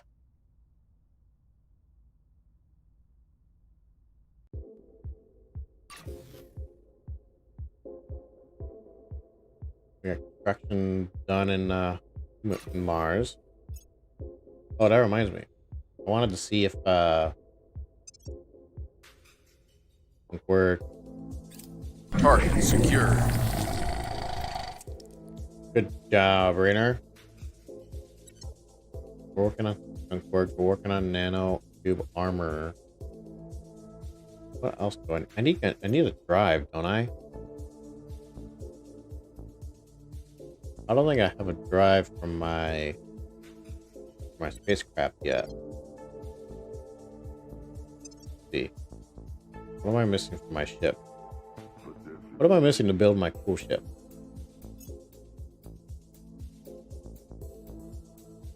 Let's see it. Do I have a drive? Oh, chemical. I know the chemical is not bad. I mean, it's bad, but for where we're at the beginning of the game, I think we can. I think we can make it work. What else we got? Power plant. We need better weapons. That's for sure.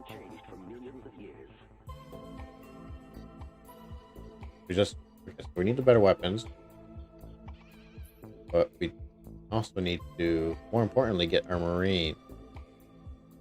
Get 2 Marines, better weapons. We don't need the radiators. Not too worried about battery. Armor we're working on. Okay.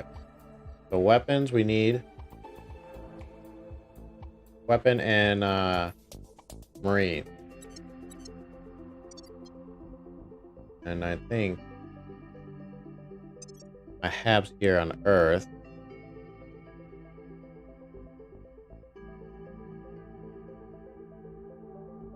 Oh, it's a space dock. This. Oh wait, I can build ships here? I don't know that. I thought it was just a space dock where I can just do probe.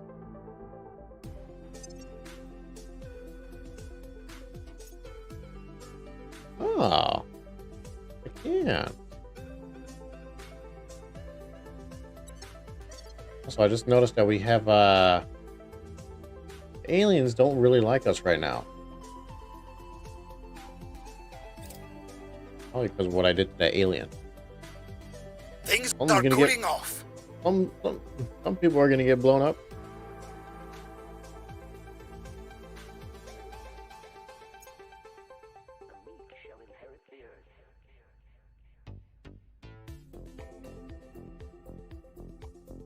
Complete. All right. Russia, disarm warhead. Keep working on it, Henry.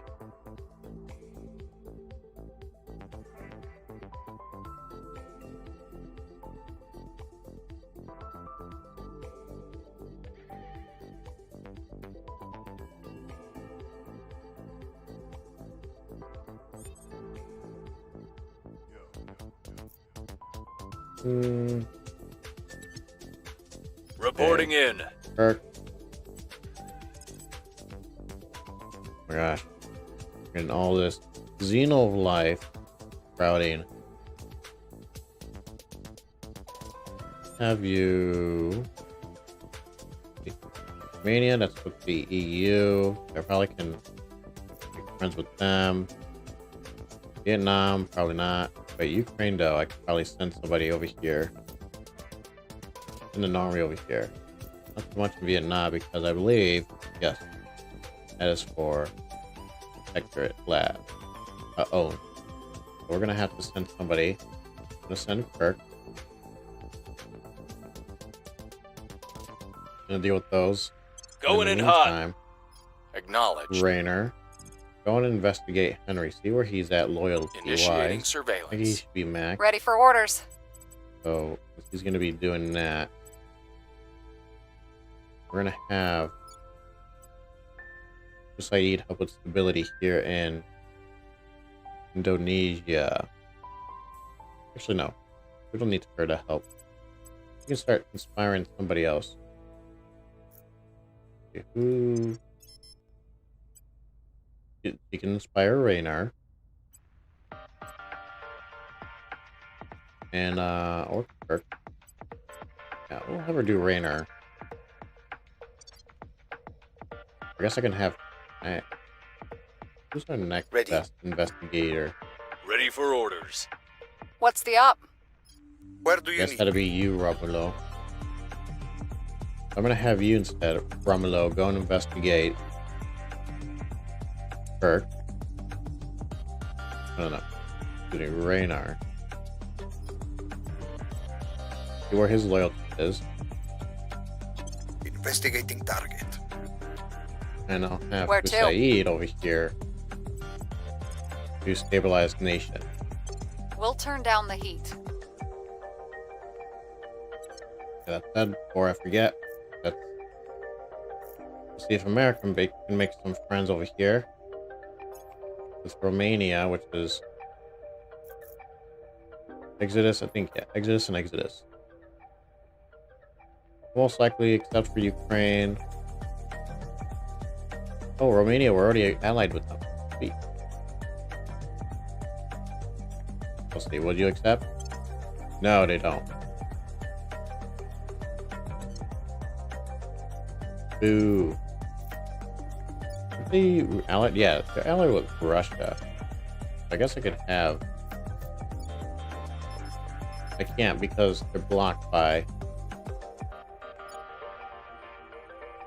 Belarus. You want to be friends with Russia? No.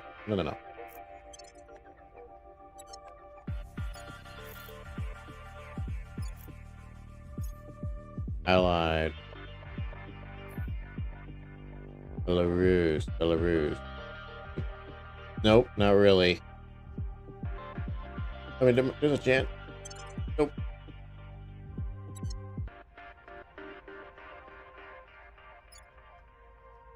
I'm trying to think, how else can I get these? I can get the American army into here. They didn't want to ally with the US. Alright, well. Oh, never mind.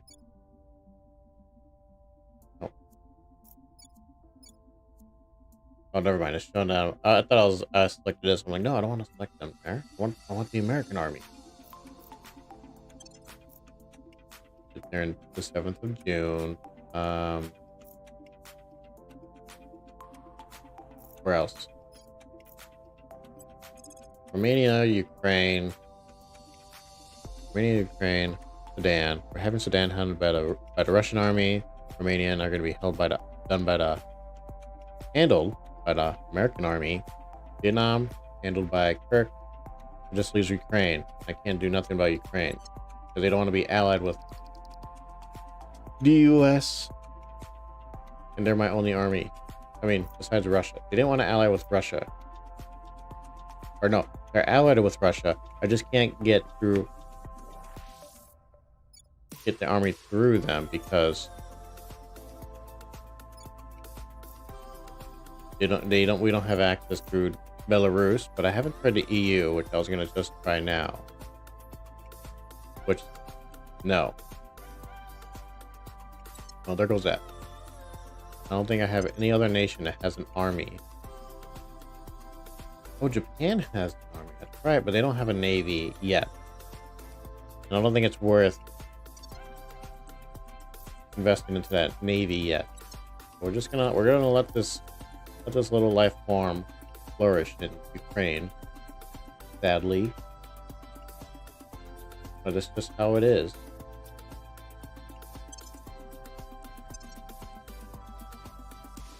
Can't wait to get research done. We need more. We get more research done.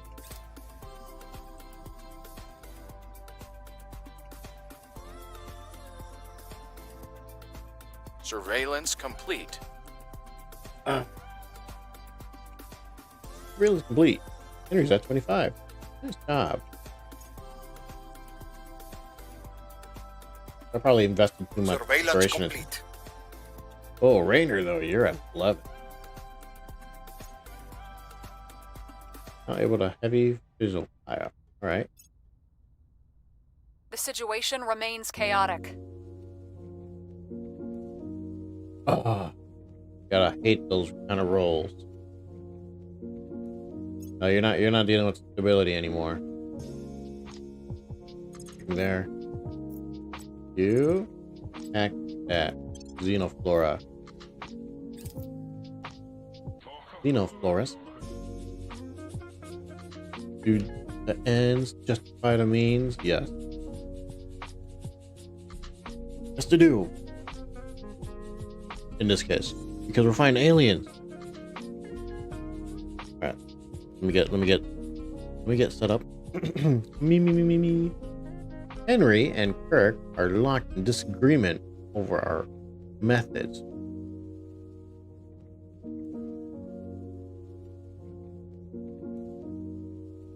We can't go around killing people just because they work for another faction. As Henry and me says, that's not right.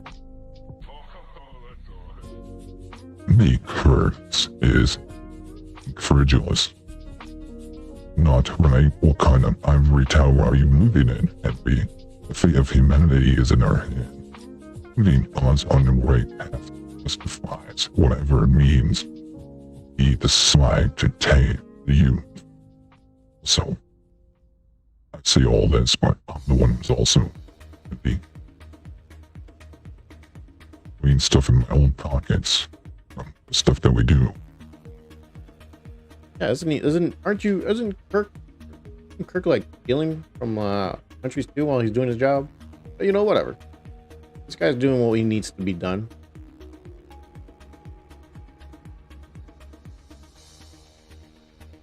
Oh, well, we know Henry has the maximum loyalty, and I don't want to deal with putting him back on the right. Well, what's your loyalty at?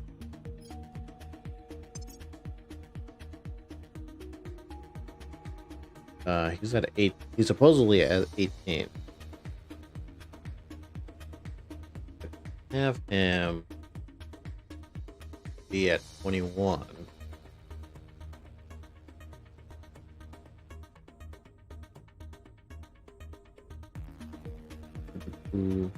I think I might. Henry's already at 25. I might have him gain the loyalty here. That way Kirk can I can just dogpile all my inspiration into Kirk. Yeah, I think that's what I'm gonna do. I don't want to. I'm gonna forget. I'm just gonna have somebody go and do inspiration and forget, like I did with Henry. But I think it's fine in this case to do. We're gonna. As much as I do agree with the needs of the many outweigh the needs of the few, I do agree with this. We just looking at it, that's how it affects people's loyalties. Gotta just a little white lie, and say we can't guide humanity if we lose our own humanity. In my point of view, when we make that statement,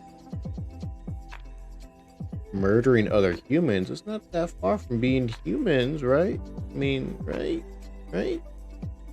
If you look at the Bible, that's what a lot of stuff kind of happened, right? I mean, a lot of people drowned in the waters.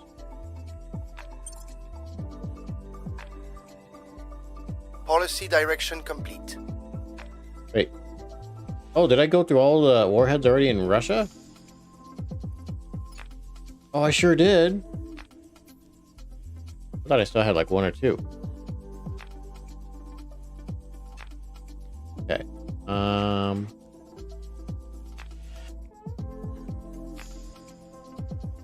So they have no nuclear weapons. I don't have to do anything else to make them nuclear free. So I guess now I'm not going to disband armies. I kind of want Russia to still have its armies, because I'm assuming once I grant independence. Oh, only to one? What happened to Georgia and all these other regions? Never mind. I guess I already gave them away. Well, I thought I still had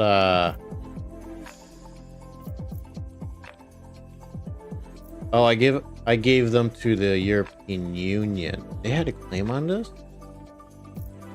For this. Okay. No, they didn't. Why did I give the European Union this land then?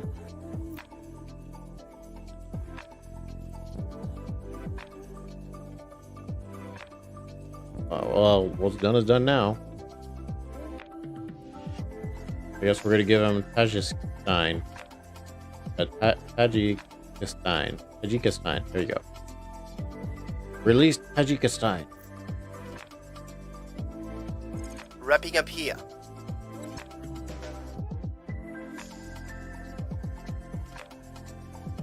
Okay. I have Tajikistan under my control. You're right here.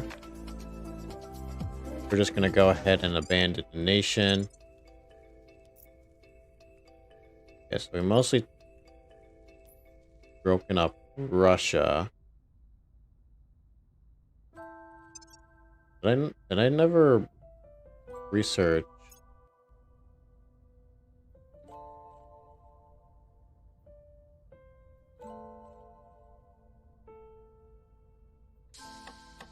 Europe decolonization, Siberian independence. Never did this one. Huh.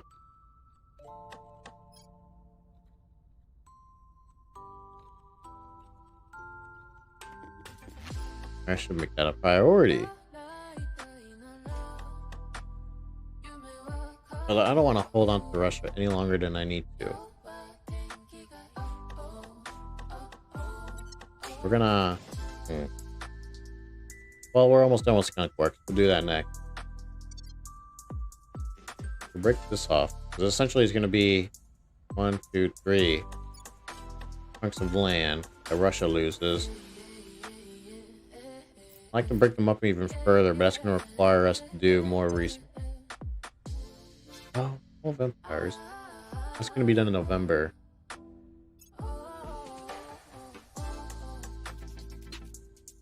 That'll allow us to break up Russia even more. How much more would it break it up?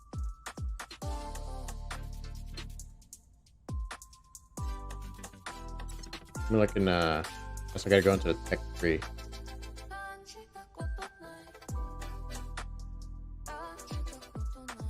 All of empires.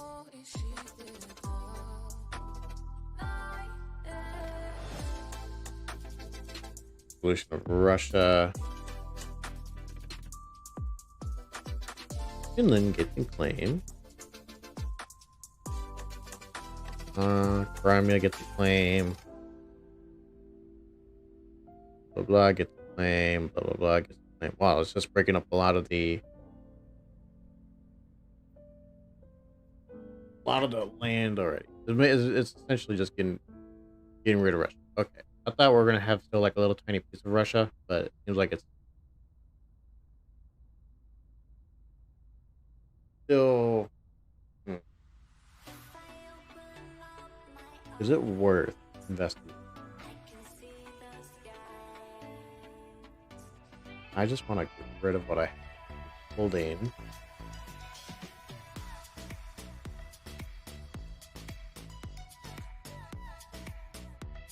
I'm going to say at the moment, yes. Because I put this much work into it already, why not put even more? And I feel like if I let Russia go now, they're still in a good position to build up nukes. They still could do that in 2.5 months.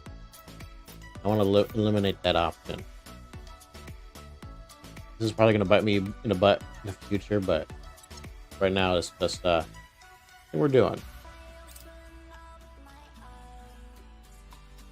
The LZ is secure.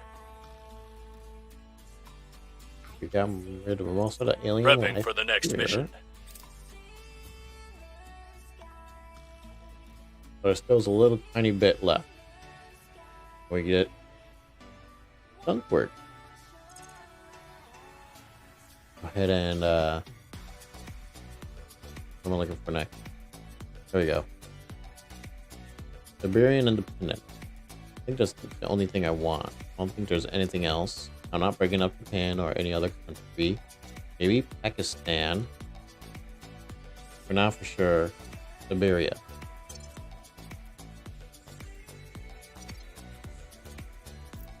Who owns Pakistan? I might try to break up Pakistan too, especially since they have a nuke. Yeah.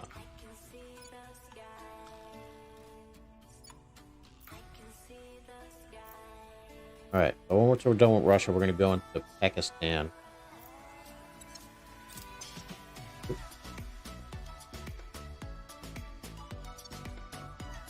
Are there any more? No, they're done here. So just head back home.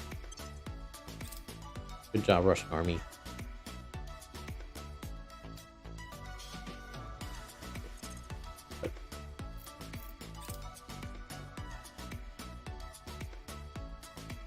Did I not, oh, okay, still moving out. And then their alliance. I didn't know they had an alliance. Decline. Your rivalry is already set. But I did abandon the nation. That's done. Henry. I don't want to disband their armies. I'm gonna hold off on doing that. I don't like the fact that I'm just still doing this much spoils, but I can't do anything else about it. I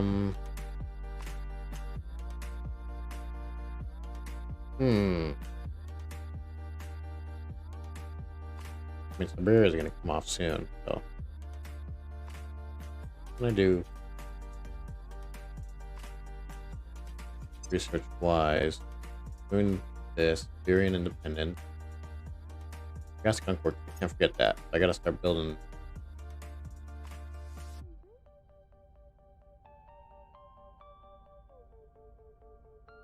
Gotta start building on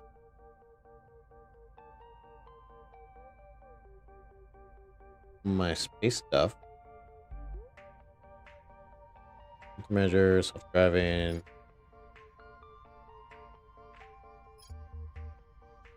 I'm just trying to see if there's anything that can help increase my DP, which looks like it's transitional coordination. I mean, I guess civilian photonic speed, but I'll hold off on that for now. I want the big jump.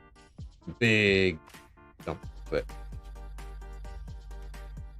What? We're still doing. Oh, did we not? Vision, molten. I thought we did gas. Did we not do gas? Fission reactors? I thought we did. We might not have. Might be thinking of another game that I'm also currently playing.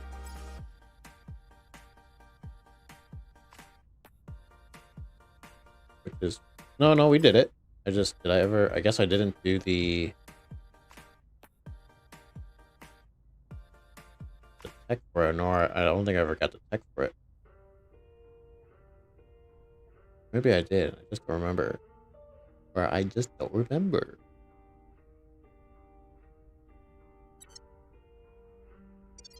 I just gotta be sure. Bear with me.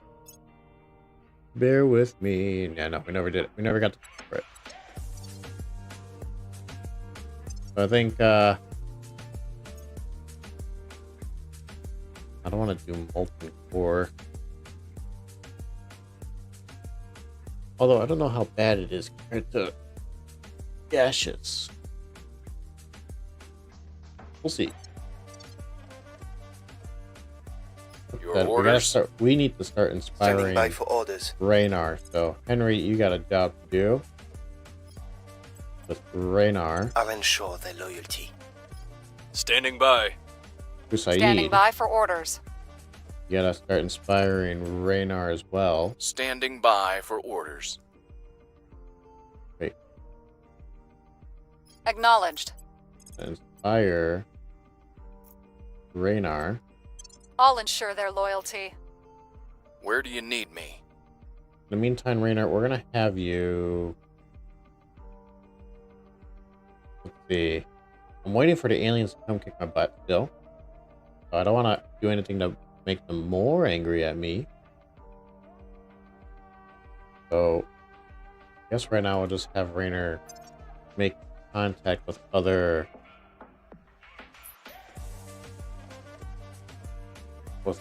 people, other factions. In this case, I guess just the academy. Try to be nice with the servants. Maybe not. Nah, I don't care for the servants. Although it's not I've been getting much help with the alien hate.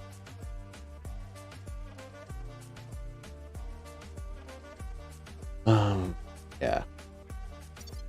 Well, either way, I think we should try to get a turncoat. So with that said, it doesn't hurt to start off with the protectorate, I guess. No. Alright. Surveilling target. Where do you need me? Where did you go? And Raynor. Ready to go. What do we know about young Joe? Nothing. Cool. You just know he's an inspector. Ready for my mission. Kirk, you're gonna need to go to Ukraine and kick some alien butt here. No. Kirk, you might need you to. What's the op? Never mind. Where to? Romulo could do the stability. Kirk, you need to go kill some aliens. Taking it to him. Ready for my mission. Romulo helps stabilize Indonesia. We'll make things And that safe. can be our turn.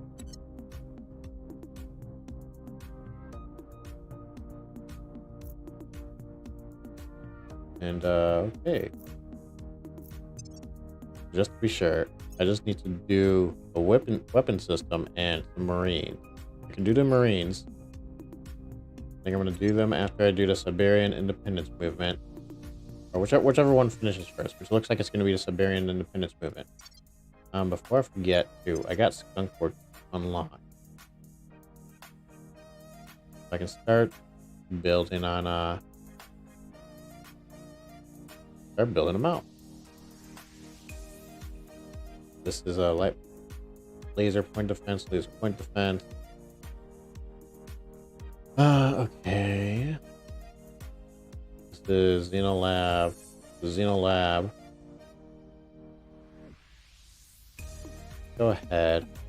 You know what? We'll build it out here.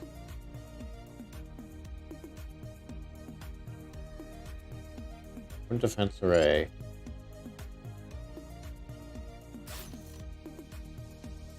Point defense array because I want to see if I can at least manage to survive with what I have. Go 2 shipyards. Larger vessels much more quickly. Space dock. Oh. You don't take any command, right? No, but you just eat up a lot of power.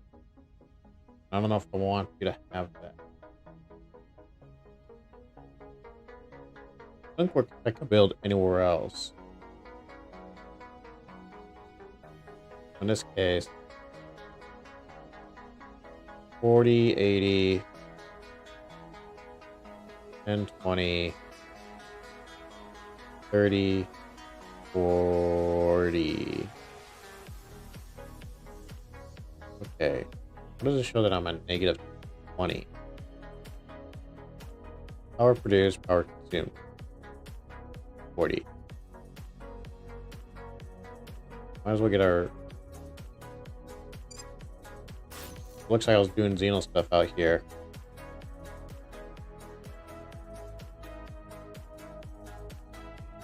No. Can I cancel this? Yeah. This is a test, right? So I want all my Xeno stuff in low Earth orbit, which I'm gonna get. But I do want to put a Skunk Work out here. Get that ball rolling. So that's going. It's gonna potentially power consumption 70. Yeah, that's gonna take a lot. Okay, well, this is what we're gonna have in the meantime. Out in space in the intermediate Earth orbit.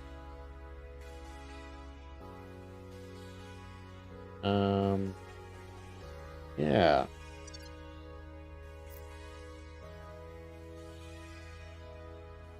Okay, I might actually go to Mars as well and build another skunk work. Just in case. Maybe even Luna.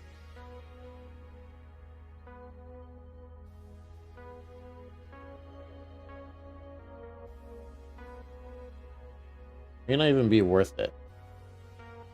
I might. Build it here. Not a bad idea to have a backup, right? Oh, but I gotta upgrade.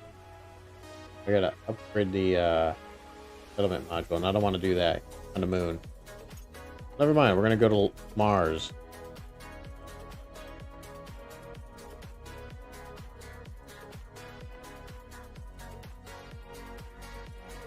None of these seem to be upgraded yet. I'll test it out here. We're gonna build a settlement for here in Mars. Yes.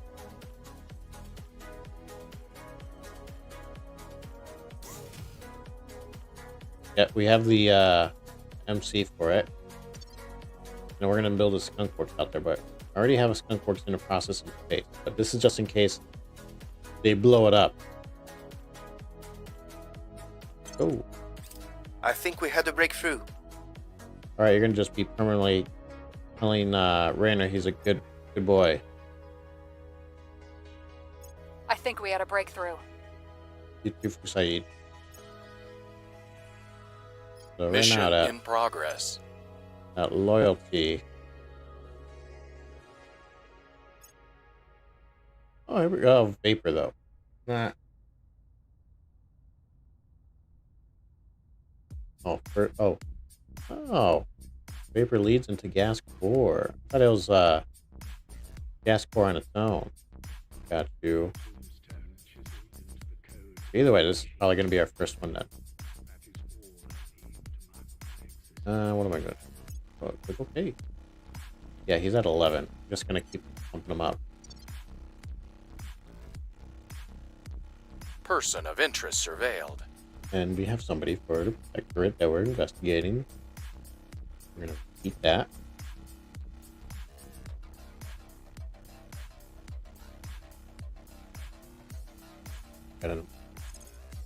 Got a U.S. Army 2nd Marine Division going to attack these alien butt.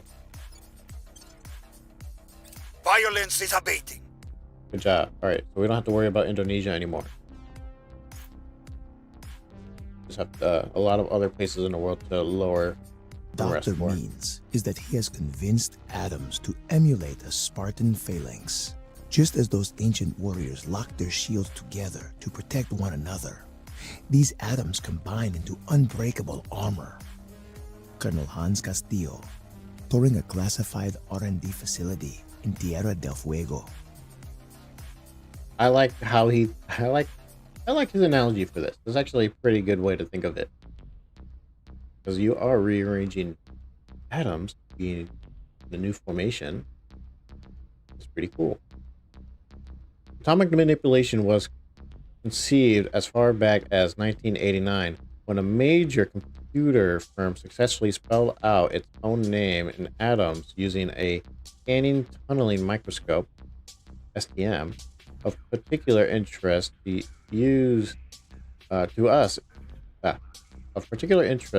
us is using STMs to bind individual atoms to different types of surfaces, creating new and artificial nanostructures, potentially of great strength, which otherwise could not exist. New and more powerful STMs can further refine these techniques, ultimately increasing the strength of the bonds while reducing the energy's requirement. I believe this is something that's kind of, I mean, it is something that exists. STMs, tunneling microscope. We built some pretty good stuff with it. Some pretty cool stuff. I know one of the stuff that they kind of use for this is well, I mean, one of the things they do is just show like how atoms are laid out too, which is where you get those cool imageries of like in the hexane or the benzene. But you also can I don't think I might be misremembering, but I think this is one of the ways that they can do grow in-lab diamonds nowadays.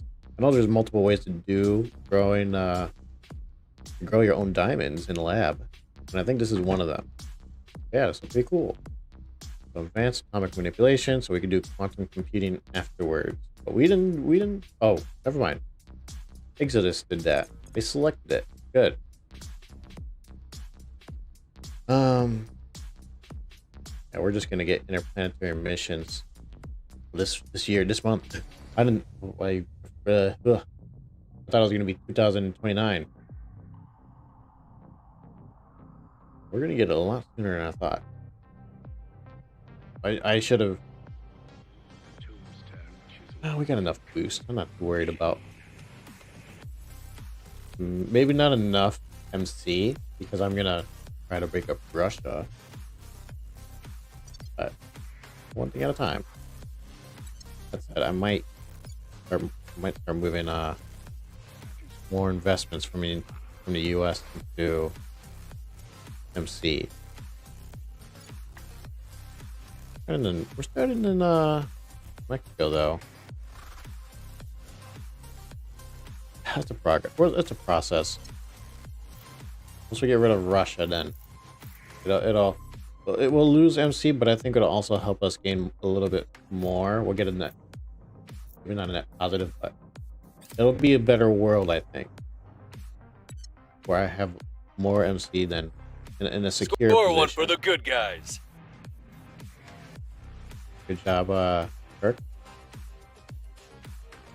Kirk. Degraded to Xenon Warfare. Slowly their growth. When it says this, does that mean they're still in there? They just didn't eliminate them completely? So I need to send an agent in there to completely eliminate it? That's what it sounds like. Back to the States.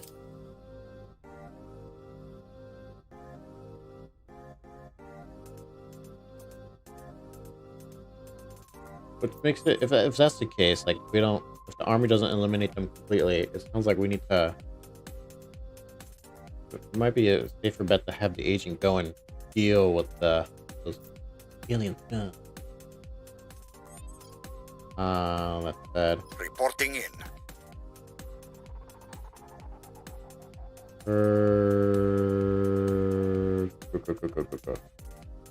Well, first let's take a look and see what we got for hordes. I should be doing this more often. I just keep forgetting.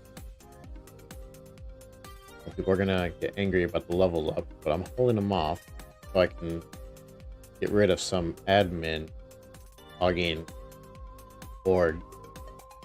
Like this one. I can almost get rid of them, but I can't. Once I could get rid of them, and I could get something like this.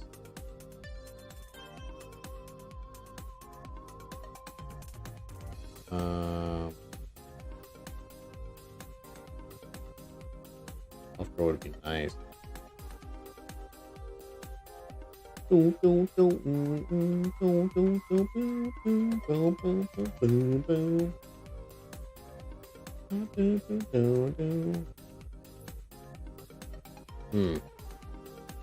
would really like that other agent now. Mainly just to help with the CP. I mean, I guess I can use a level up to invest in espionage. Might just do that. I was originally saving up to get rid of say some of these admin hogging total group hogging organizations, but I guess what's the point if I can't have Mac espionage? Let's go ahead and do that.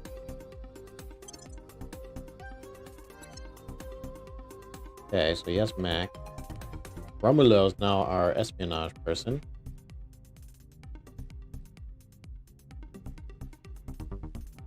Kirk, might as well do the same, right? and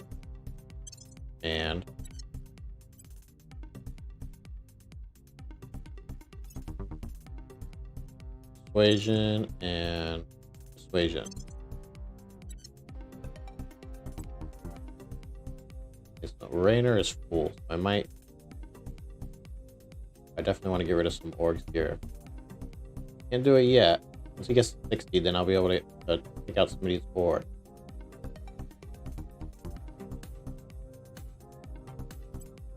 I'm swapping them around. What about for you? I guess we could do more persuasion for you, Husaid.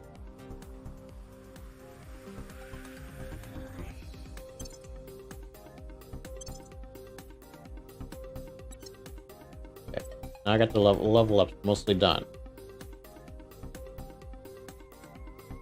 We're gonna hold off on doing level ups for you, Romulo, since you're already maxed. So everybody, well, not Henry, Husaid. But those two just need to max up the persuasion. We'll do eventually. Ready to go. I'm here. Okay, so Kirk, Standing by for orders. go and protect our interests in Mexico. Protecting our interests. Ready. Romulo.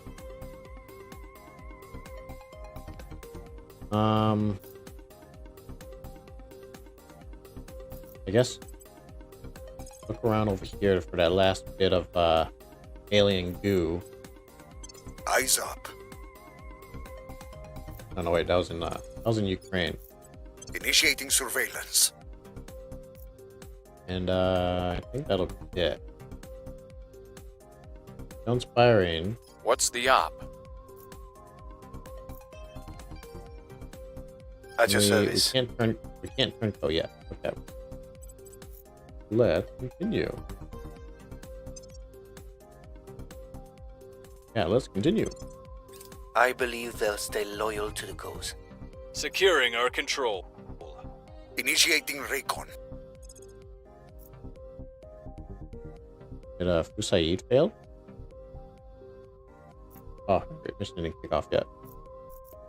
Oh my gosh. Never mind. 1, 2, 3. Got all these alien stuff here. Alright, so we can have the army cancel what you're doing. You got some aliens to kill. I believe they'll stay loyal to the cause. Alright. I have new information. Loyalty is 10. Perfect. So take me to them. Their loyalty's 10. Do they have anything we want?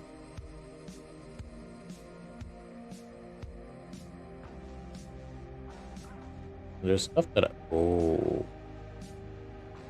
There is something that I want.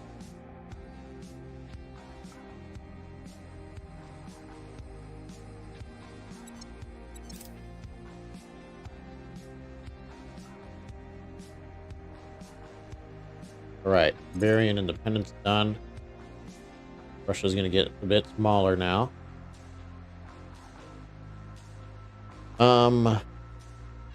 Marine.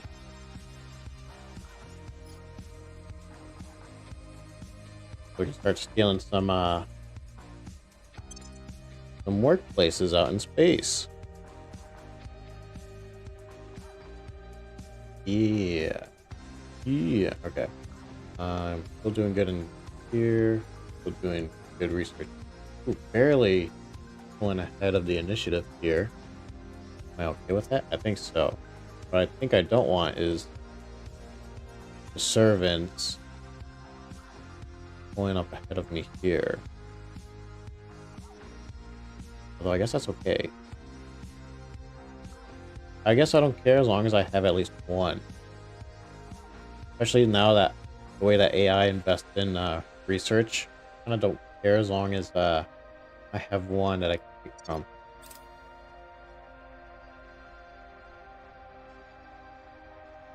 Looks like the AI is trying to do something here in Central America.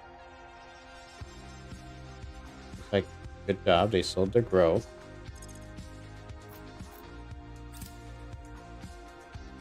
Nah.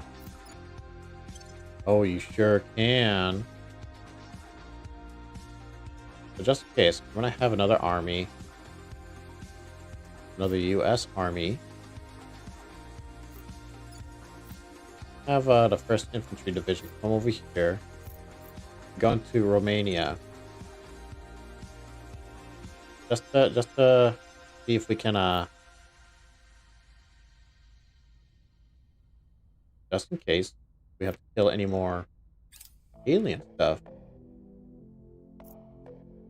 Ooh. Good for the mines.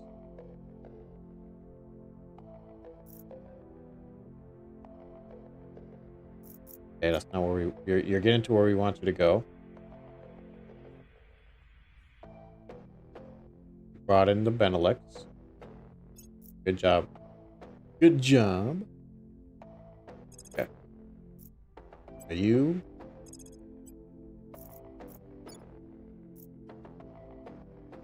Oh, you're not full power. That's why you're 65. Go, second Marine. Go. We can build nano factories. That's nice. We got aliens here transferring. Oh, they went to low Mars orbit. Oh, they're gonna blow up some Mars stuff, huh? I didn't mean to click that. Oh, well, we'll just wait for it. It's gonna send me back there anyways, but we'll just wait for it to occur.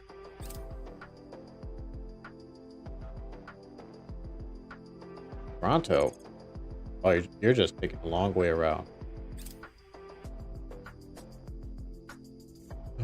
Volcano erupt in Medan.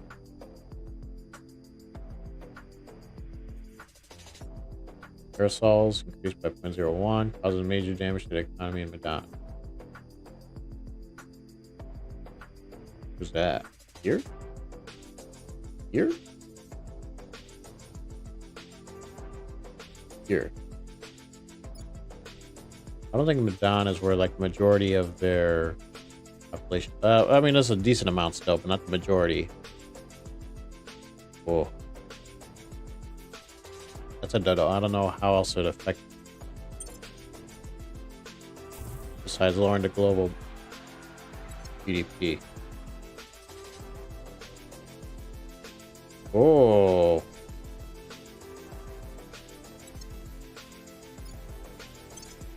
Like Nigeria just got a bit smaller. Losing about almost half their population. Unrest must have been real bad. Ooh. I don't know, they can't even do that.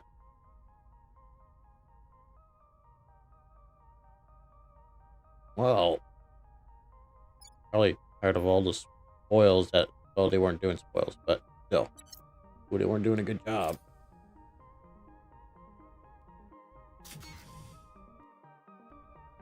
We have constructed a new defense point. Cool.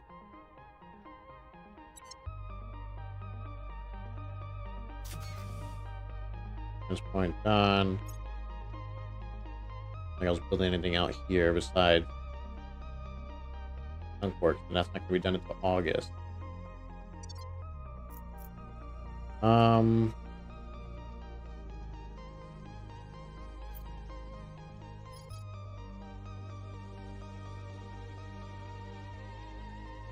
Standing by.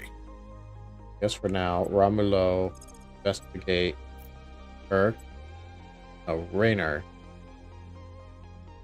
See where he's at. Initiating surveillance. Ready for orders. Henry. Where do you need me? Oh. Standing by. Yes. Ready to go. Henry, we're gonna see if he can turn good old young Joe.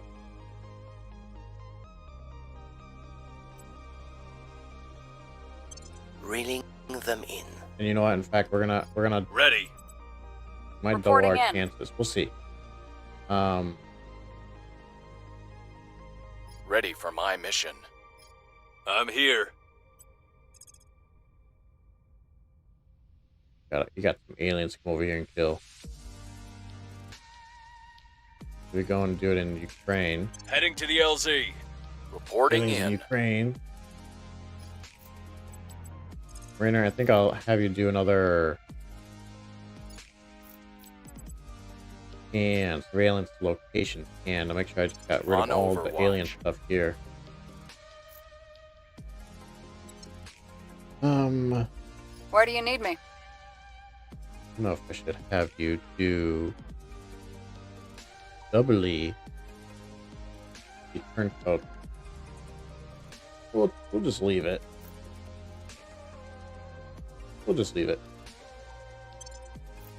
I think we had a breakthrough. Surveilling target area. Yeah, no, there's a lot more here. I think you only can have an alien agent come and clear up the xenolife. Oh, boo.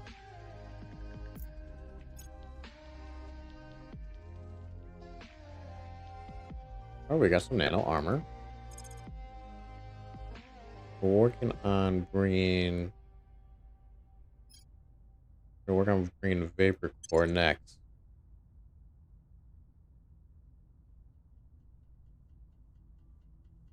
Yeah. Fair enough, we did get taken over by the... Oh, the initiative.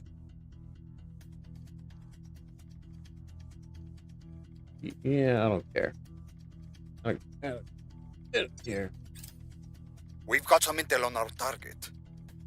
Okay, so he's 19. Only 6 more. We've gained an agent. Alright. The protectorates as well.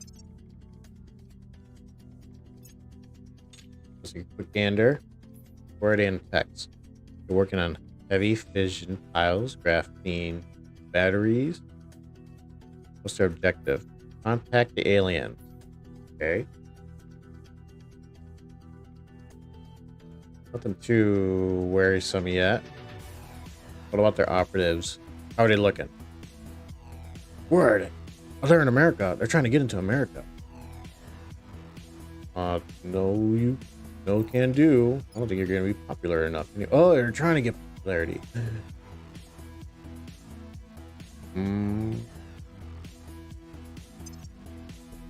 They're trying.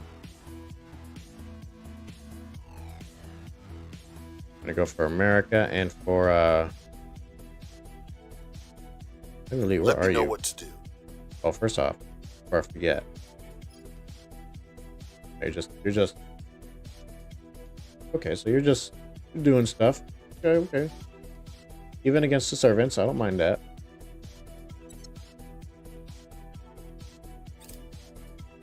Alright, so we gotta turn coat into protectorates. Now we gotta do the servant. Open you up. Okay, satellite core built here. I would like to have a skunk work. I don't think I can support the skunk work with the amount of power that I can generate. This gives me 10. Skunk work needs 30, right? Yeah. This needs 30.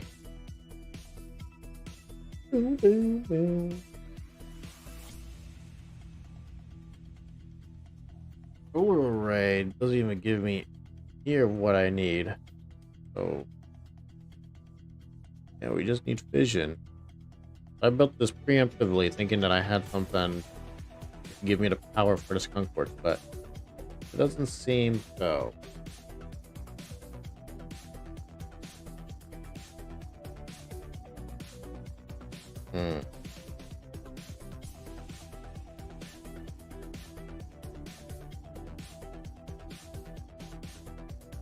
Hey,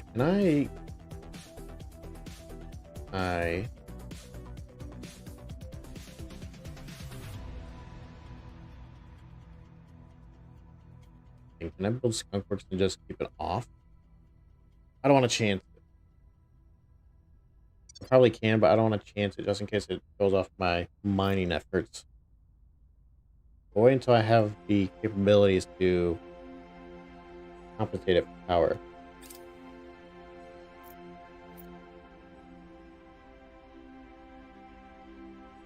Right now, we're just trying to do what we can to get by. Target destroyed. All right, good job.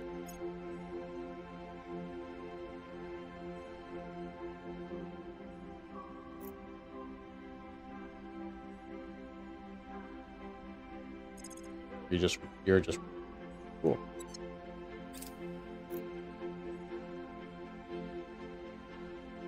Now we can do marine. All right. Vision arrays is probably what I'm going to be researching next. No, it should be I need weapons. And I think missiles are going to be the next weapon.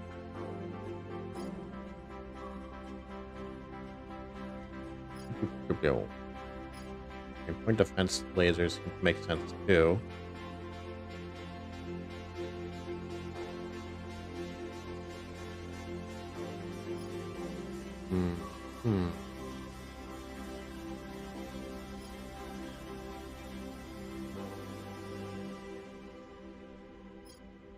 What are those light IR lasers?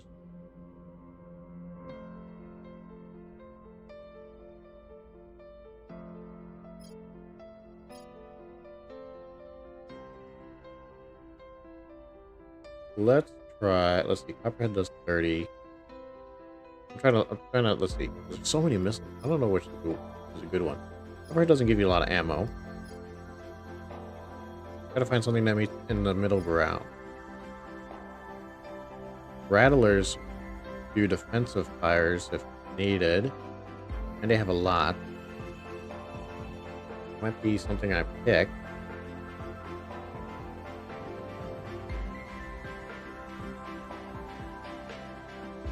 See, what about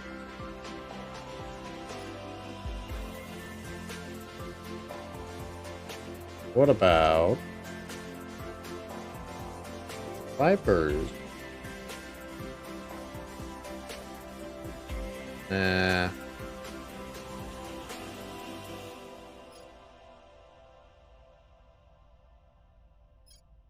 They only give 12. 4. I might do the Anaconda. Although Vipers, they do defensive. Not as much, which I don't like, but they are defensive. Cool down 5 seconds. What about for, I think Cobra was there, right? No. Oh, well, it seems like they're all 5 seconds. Rattlers seem to be a bit slower in acceleration. Anaconda has higher delta V as well. Oh, but Vipers have slower acceleration but higher delta V.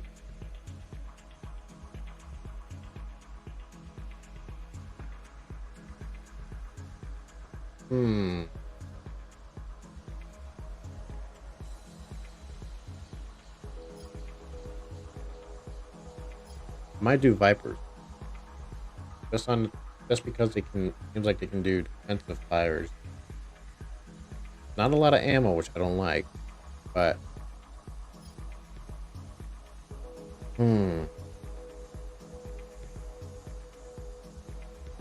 their acceleration is kind of what. Acceleration and delta V is kind of what convinced me on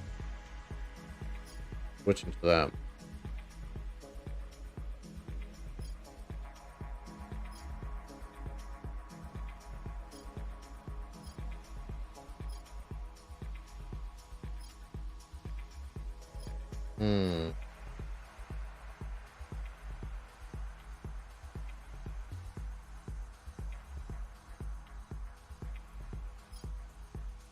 Let's try the Vipers.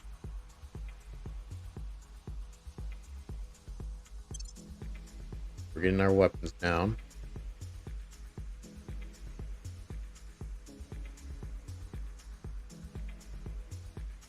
Yeah, we'll do that.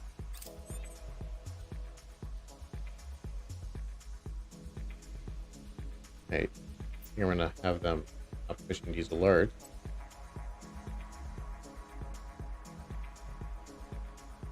Because I don't care if they tell me or not, unless they're just getting murdered. I think like my last one. Scandal. Trump's figures supporting us in Ireland have been kind of massive public relations scandal. I still have control of Ireland. I sure do. I think scandal is already making headlines across the nation. While the media will eventually lose interest, our cause's image will be tarnished by our association with such scandalized figures. Unless we can perform damage control, nothing can be done. Let it right out. There's some public opinion in Ireland to turn away from the resistance for each point we own. Does that also count for me abandoning them? Awesome. Awesome. I mean, they seem to be doing the same. I just pain. Don't corrupt.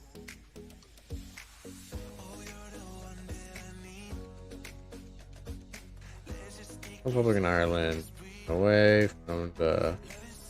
I guess it's not double effective built from this.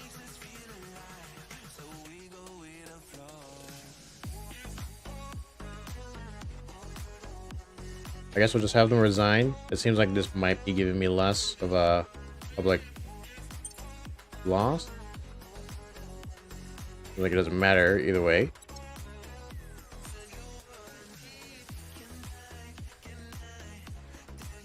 Okay. We said Rainer's loyalty still needs to be pumped up 6 more times.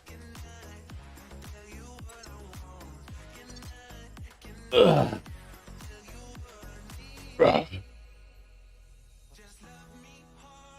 I'm here. Keep pumping up Rainer.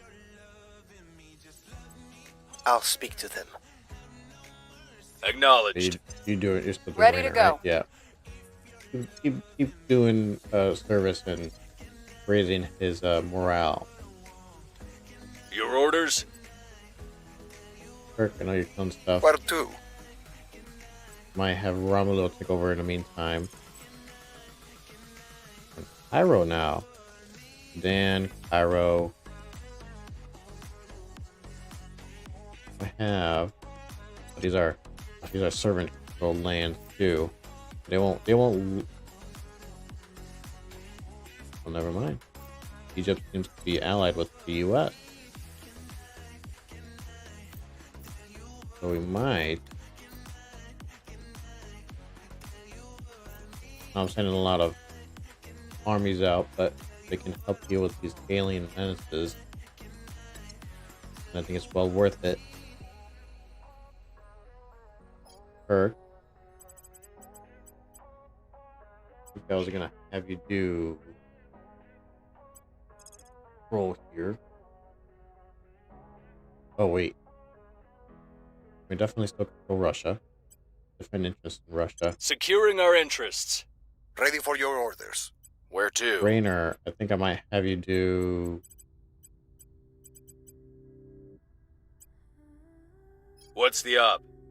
Maybe Kirk, actually. Heading to the capital. In Russia. Acknowledged. We can. Yeah, we can get rid of Siberia. Start breaking them off. Little by little, chunk by chunk.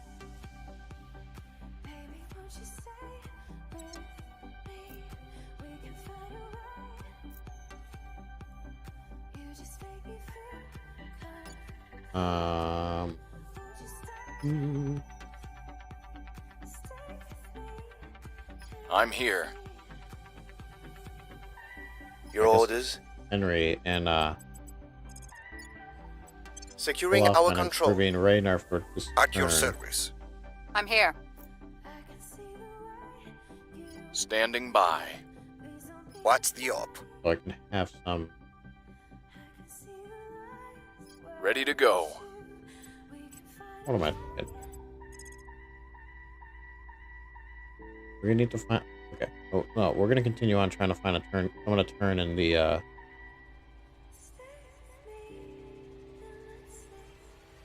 servants. We tried Michelle and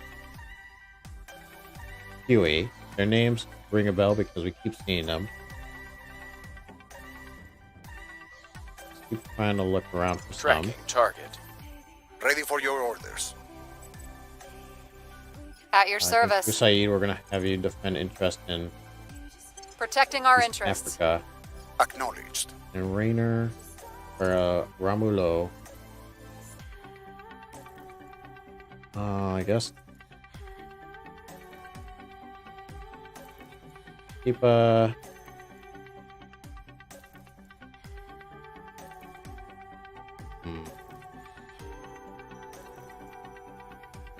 guess come over here and kill the aliens in Sudan. Going in hot.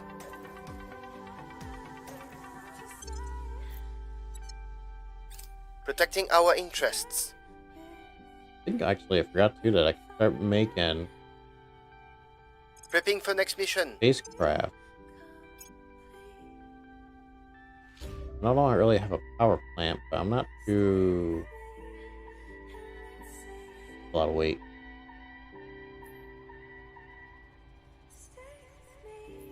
I guess I'm not too worried about it.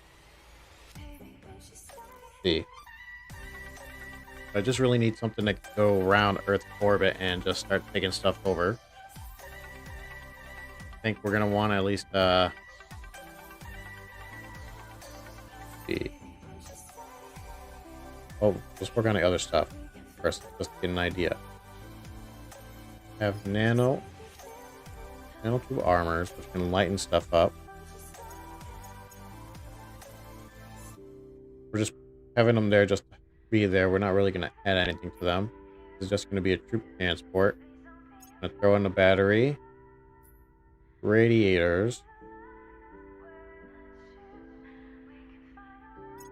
nanotubes, just because it's light, utility. I actually change this stuff to be an escort.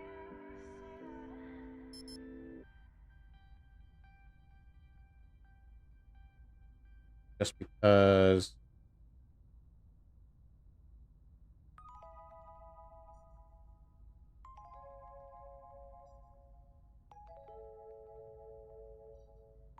I only care for the weapons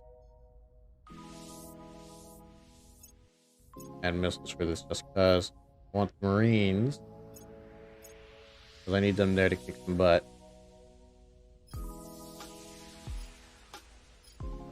And that's what adds on the weight.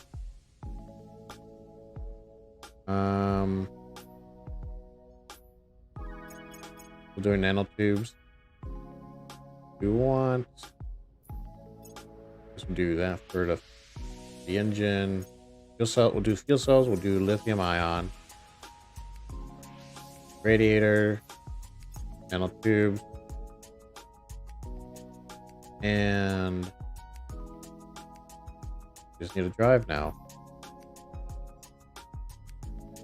So this is what it'd be ideally, but I don't have anything yet that can probably get me around far. But let's see what we can currently use. We have some solid rocket, liquid, super heavy rocket, and liquid. Nova, the Diana, the Venture, Neutron, Meteor, and the Apex. See the Apex.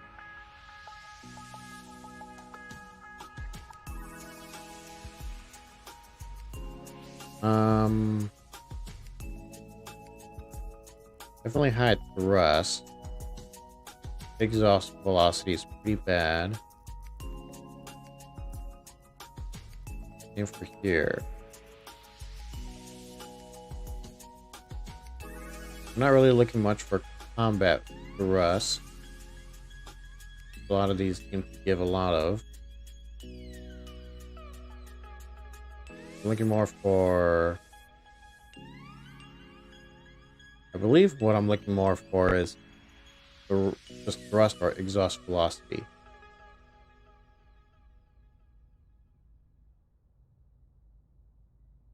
It seems like the best one that I have here is the Nova Liquid.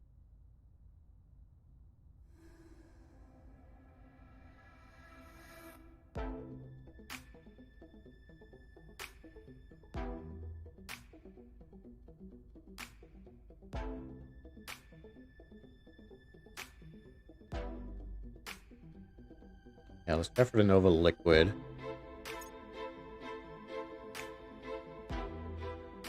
We got no KSP.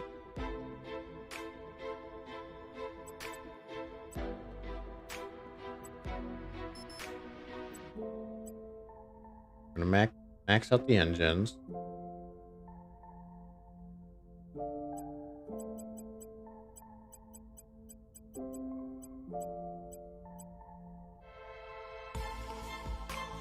This isn't too bad, I think.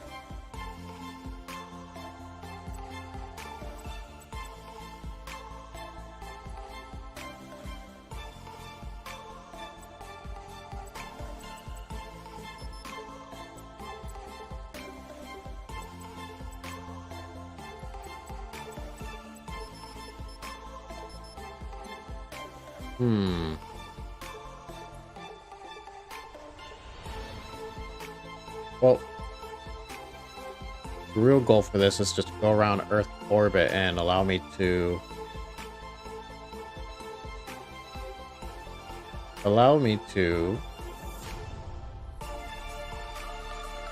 get more stations.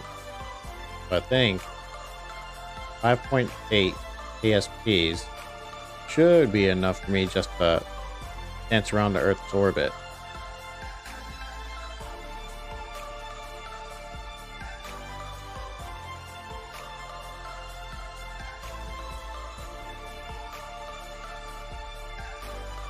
So this one should just function fine. If I get rid of the fuel cell, do I need that? I don't think I do.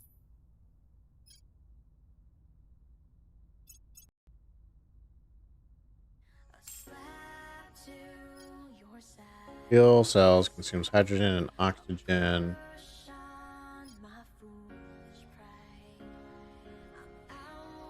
Reaction.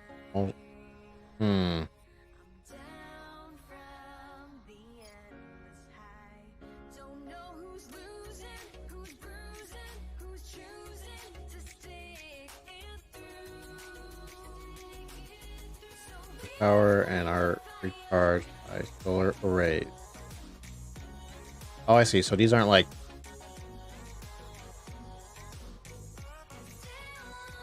I was thinking this was more like a...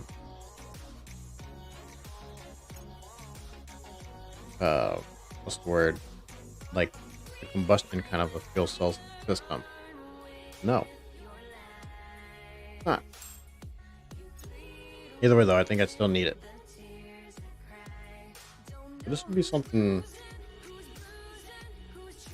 think I could probably use. Probably swap out for the infrared laser. But no, I think we're fine just keeping the missiles. I need something with range, and this is hopefully later on I'll be able to make use of using these missiles. Like if I need to make more of these, I can make more of these. I can try to overrun those defenses for those stations. So we're gonna rename this. I think I'm gonna keep this design. We're gonna name this a good name.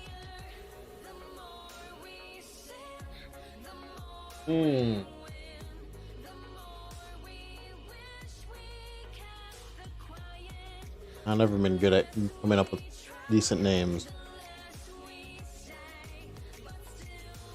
I come up with a bad name. Call them something like the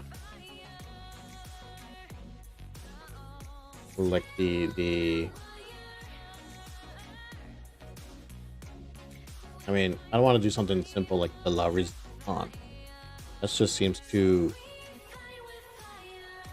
boring. Let's do something more like a little bit more exciting.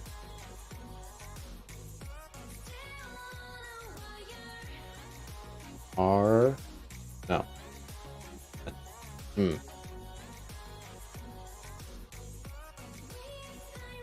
What's a good ship name? I'm trying to think of a good ship name.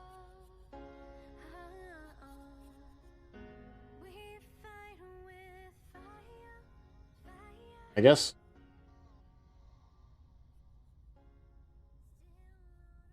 Hold on. I think I got a name. I just need to look up different. What's a good shrimp name? No. I don't know.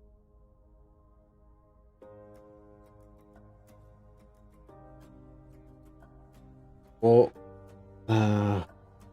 coin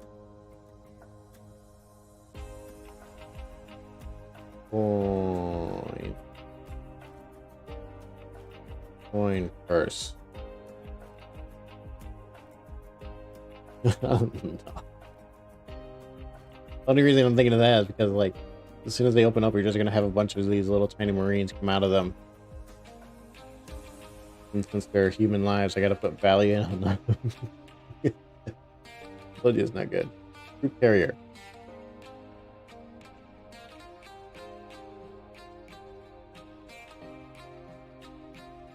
Save.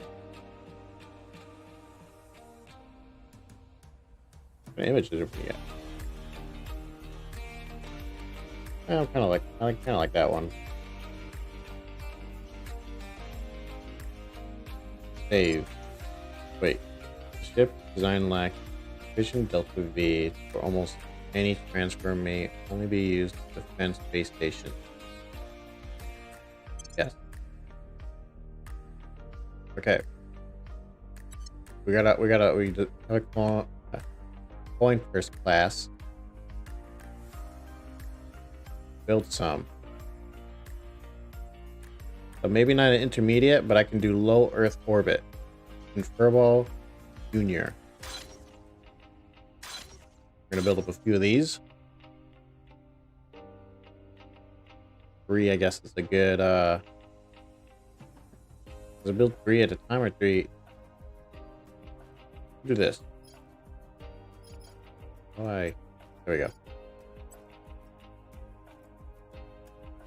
We'll build them here, and we'll also build them here in wait, what did I do? There we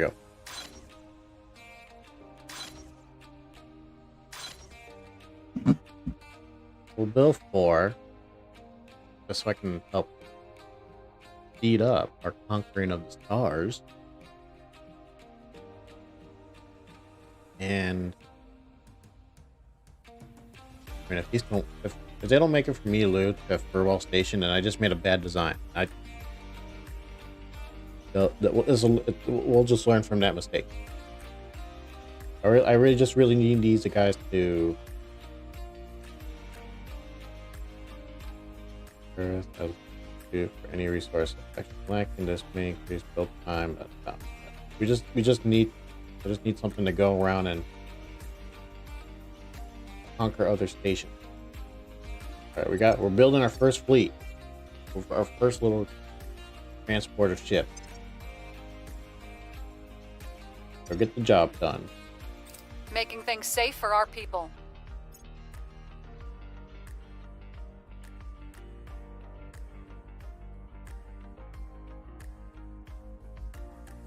It's looking like by the end of 2028, we'll be able to take over some tabs finally. Start improving our research. You start attacking alien asset. We've got some intel on our target. I forget. I'm just gonna return this home. Careless home. We have found an initiative member. How am I looking on initiative relation? They're still tolerant. Yeah, they still tolerate us. But I want to break that soon. Cool. We're gonna break it real soon. So I'm not gonna turn anybody from them yet. Yeah. Maybe not at all.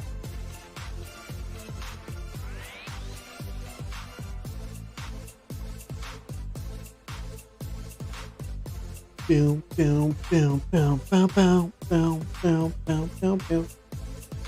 Policy direction complete. Alright, Russia. Grant more independence to Siberia.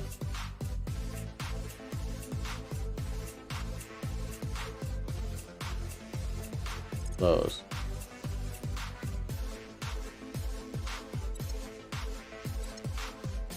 Yeah.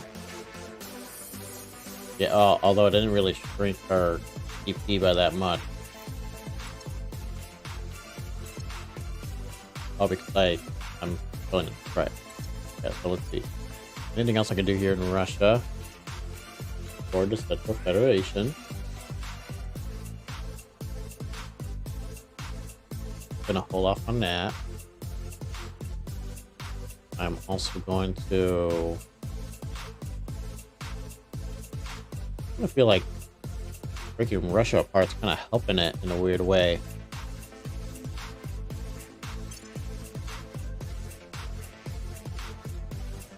I'll go ahead and abandon here.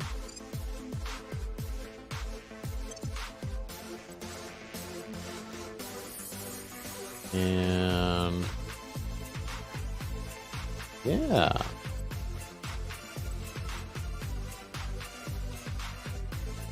I don't know what else to have them invest in while we wait for somebody to come take them over.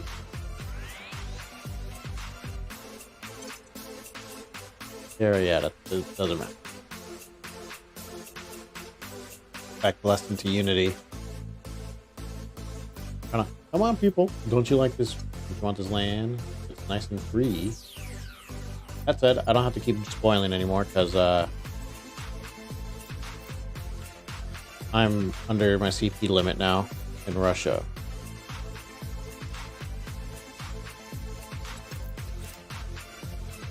This division. Good job. Good job. I'm gonna have you guys return home. By the numbers! 77% cleared. We still have a lot more here. Got aliens everywhere. Leaving their goo and gunk and having us all clean it up.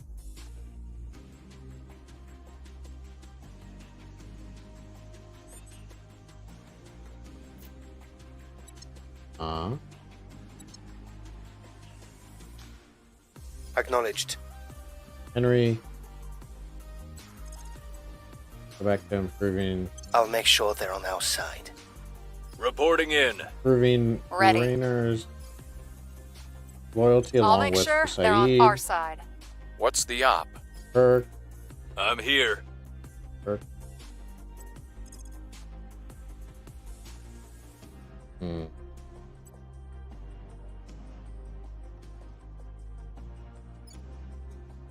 One thing I gotta keep in mind is that the aliens, along with the other faction members, can see what Kirk is doing. So I gotta remember to keep having them go to the ground from time to time. I'm gonna make sure I do that now. Maybe? I have him do some unrest stuff. Like maybe he can do some unrest stuff here in an African area. Okay, South Sudan.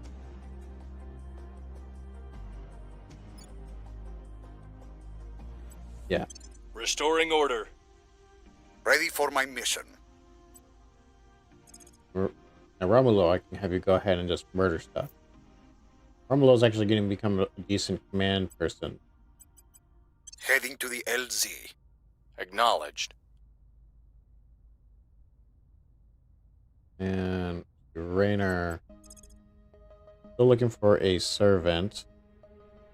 Where we have some servants that we can try to turn, but they're not servants that I want. Or that I can, because I believe they have high loyalty. My past memories serve me correctly.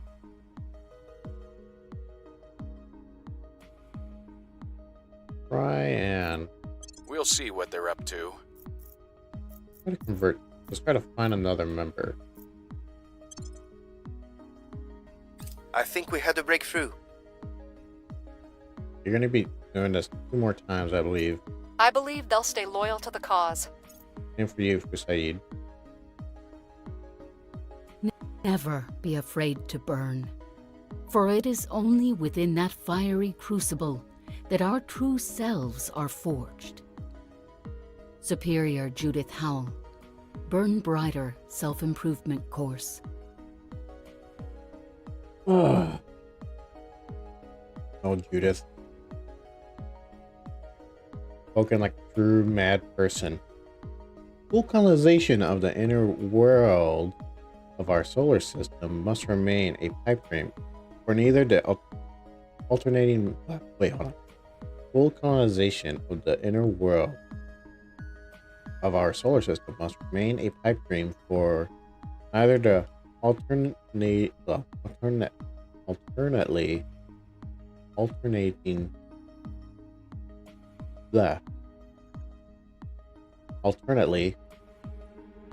burning and freezing landscape of Mercury, nor the acidic atmosphere of Venus could possibly support more than the briefest human existence.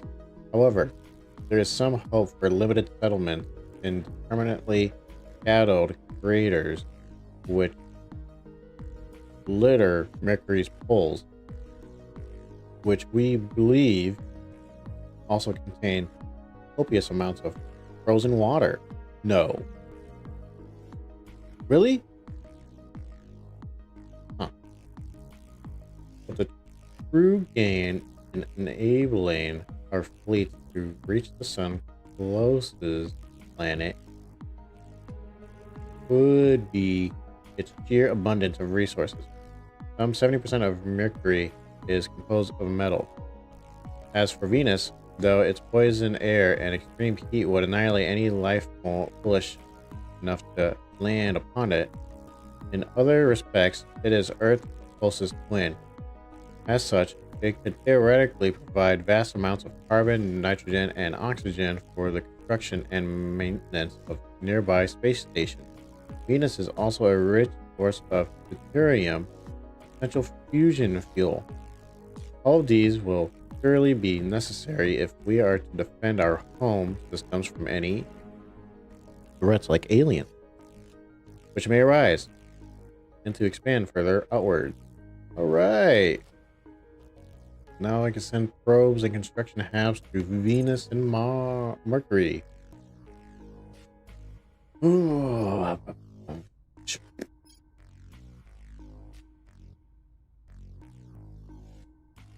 Do magnetic force manipulation.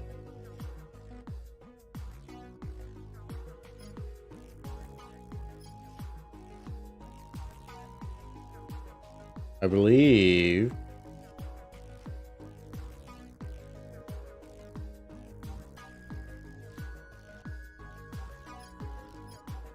I don't remember which was the one that I was thinking about going for. And I usually never think that far ahead.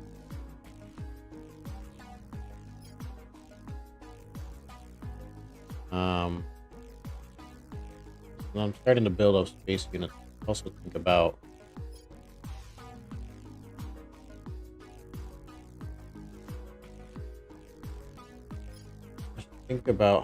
how I should go about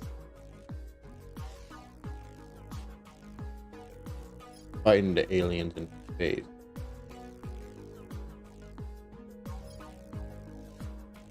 This is good. Nuclear fusion in space. That's so much research. We're nowhere near the capable research output we need for something that as big as that.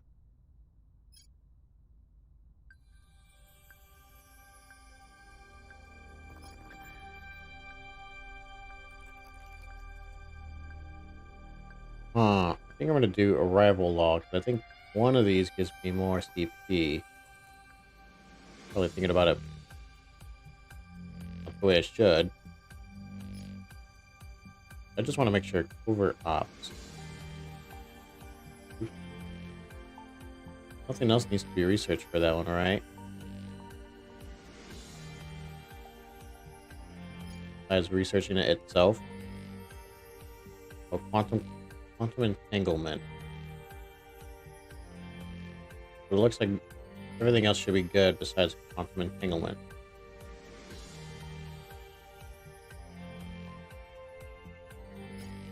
We're gonna do arrival laws.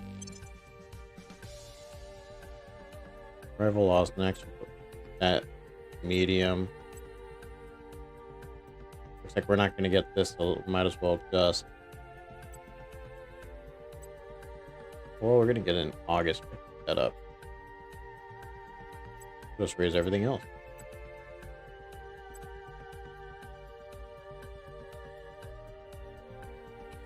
Yeah. Weird, but I want to keep this under the before September.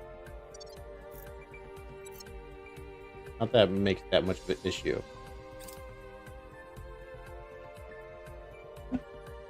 I have new information. Is this feels appropriate?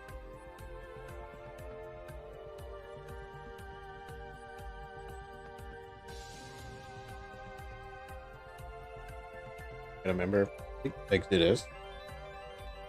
They don't mind us.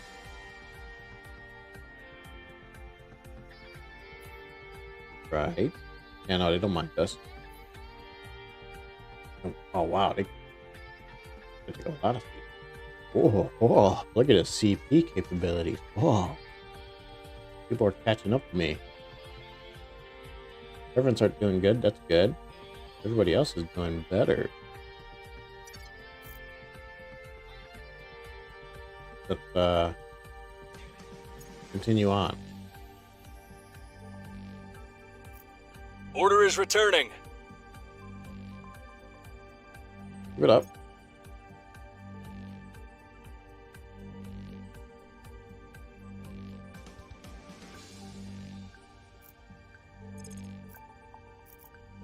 Before I forget, I'm gonna have. Oh no, these are returning. Okay, never mind. View tech alien asset. Oh, I think you're also doing. You're right. Target secured. Yeah, he sure is. Are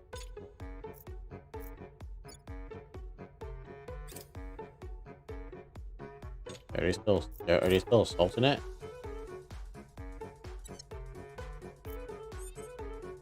They are still assaulting it.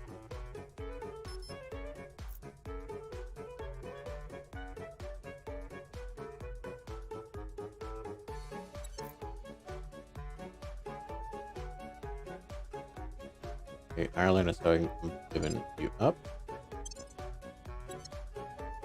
What is this music? I like how weird it is. I like how weird it is. I like how weird it is. Whoa! Wiggle wiggle whoop, wiggle wiggle whoop. Wee wee wee wee wee wee. Blah blah blah.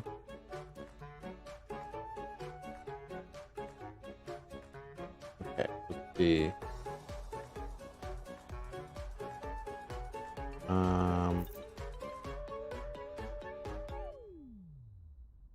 Oh, I forgot I can scroll this down.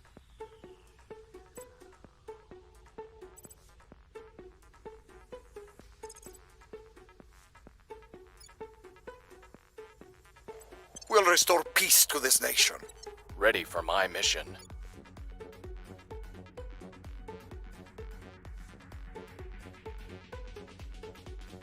Give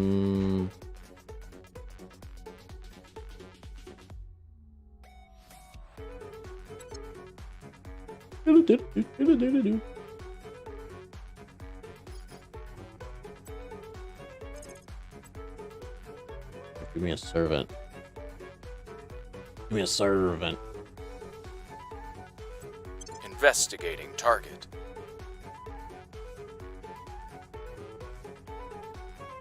Okay.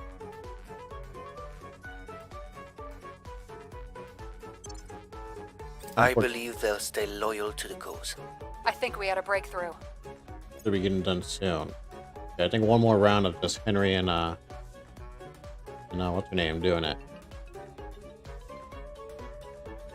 Alright, fusion core done. A vapor fusion core done. I'm just gonna obsolete the solid and the molten, because I don't think we're gonna use those. Fusion array, I think I should start researching this so I can get some Oh, I'm an idiot! Mars, Mercury. Oh, no, people are already taking... Oh, I'm such an idiot.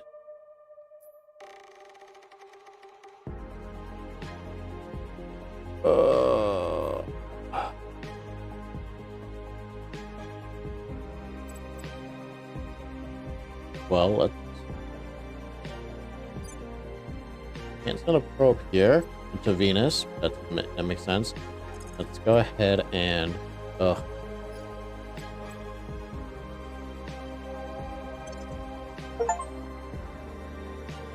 We're gonna just keep I'm gonna say I'm gonna put 3 here.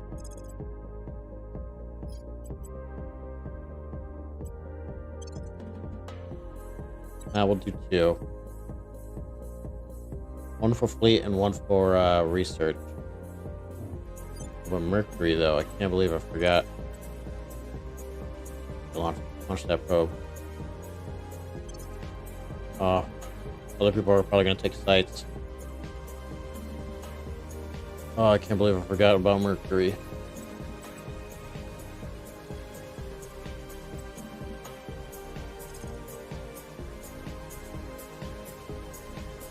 Oh my gosh, so much boost.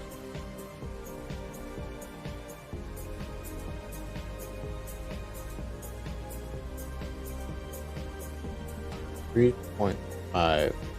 Is that the same for here?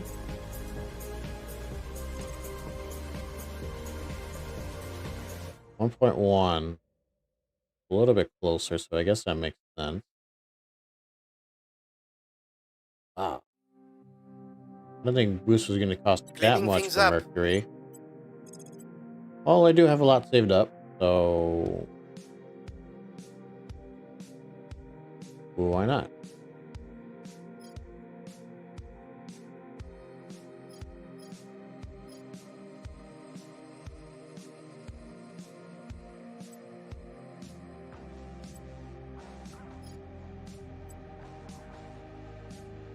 I think I might just do them all.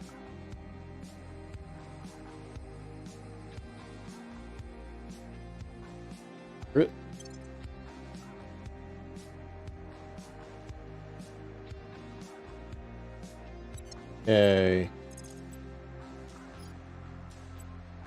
Platform.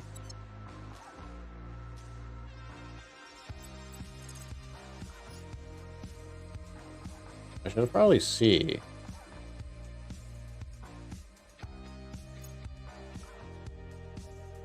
The upkeep for this.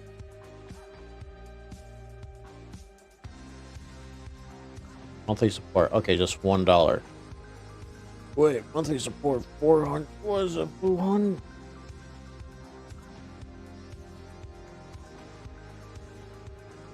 Support cost. Why is this so expensive? Why is this so expensive? Is it because we're so close to the moon?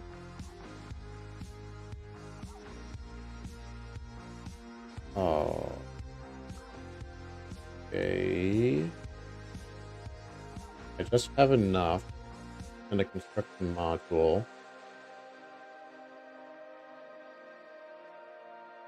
Over here.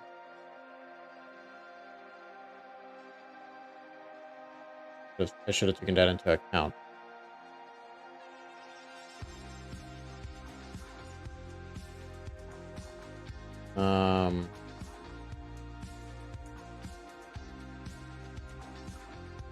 Okay, good. I don't need to have a...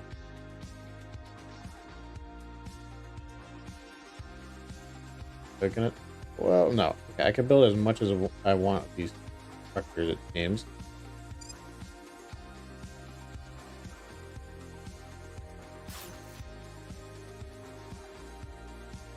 Power that up with a good old solar collector. Get that up and running.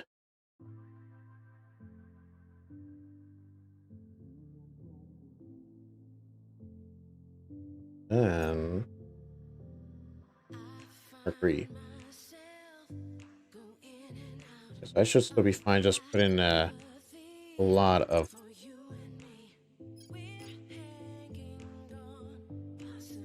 Maybe not a lot. I will still do.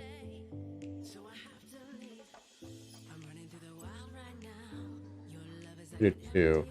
I'm curious. How much of a power bonus do I get in hold on a minute. For solar collectors? 19. Okay, so not exactly double from what we would get on Earth, but significant enough where I think it's still somewhat worthy.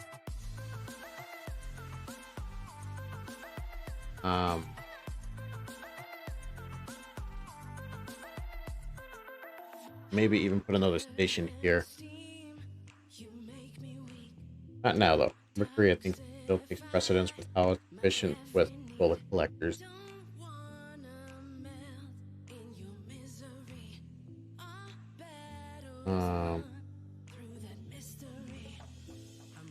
And I guess let's go ahead and put a collector there. Or, well, solar collector here and a construction unit here. So we have one at least in Venus and Mercury. Let's go ahead and start founding this as well. No, not in Venus. Mercury.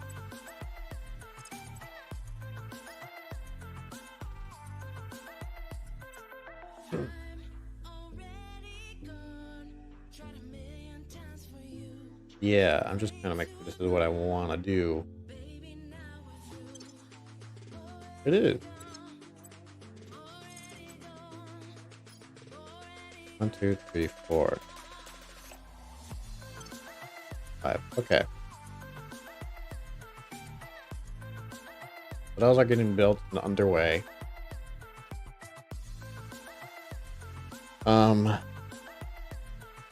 See. Gotta remember, I'm gonna get rid of Russia. How much CP or MC am I getting from Russia? I'm getting 8. So I'm gonna lose 8. Which means I'm gonna only have 44 left. Everything else I think I'm gonna keep. Ireland I'm not getting any benefit from. I'm not getting any benefit from Siberia, I imagine, right? Did I abandon them? Guess I gotta make sure. I guess I gotta keep down here. Zooming in. Whoa! We're gonna be pulled in. And I'm getting nothing from Siberia.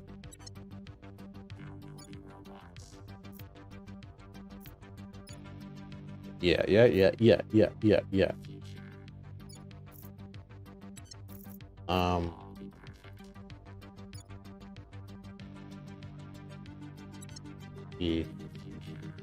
guess that's. I'm glad I remembered before. I didn't get any spots in Mercury, but still, the fact that I can't believe it. Yeah, I could have been more prepared. In fact, by sending a ship over there already. Surveillance complete. But it is what it is.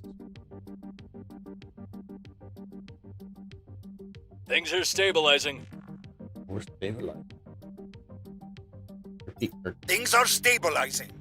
Repeat. Ramulo.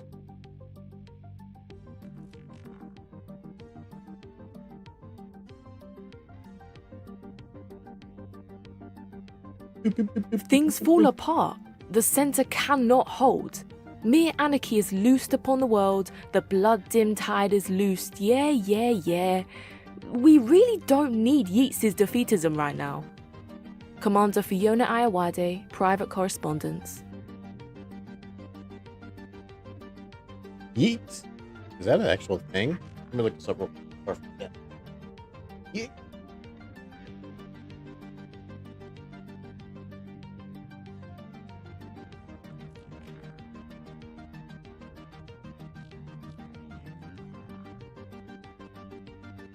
Poet. He's a poet. And I didn't even know it. For millennia, Earth has been divided into sprawling kingdoms. Some fall, others rise, others merge or fracture. The great and slow wave of change cannot be turned back, even in more conventional times. No matter how great a world power may once have been, it cannot hope to survive the seismic transformation brought about by the absolute certainty that we are not alone, and the inevitable expansion of humanity far beyond historical borders of land and sea. If we are to survive, all this is to come. If we are to survive all that is to come, we must accelerate this decline. Okay. These ancient and unwieldy empires only hold us back. For they are ships too slow to turn, and the few who lead them cannot possibly reflect the needs and desires of the many. Now that the fragmentation of smaller nations into independent states has begun in earnest, like in Russia, what I'm doing with Russia right now, it is time to fell the giant, to dismantle the old regimes that their people are free and nimble enough to chart their own course into tomorrow. Whether the new powers that will rise from the ashes are robust enough to usher the children of Earth through the many challenges the galaxy will present them remains to be seen. Alright. Now we gotta end Russia. We gotta get the solution of Russia so we can end it. But go ahead and this is not right. I mean, we're not gonna get arrival laws. We're gonna push for quantum computers.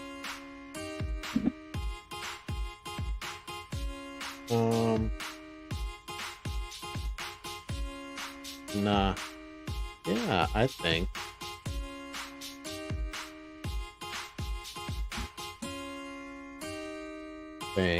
Yeah.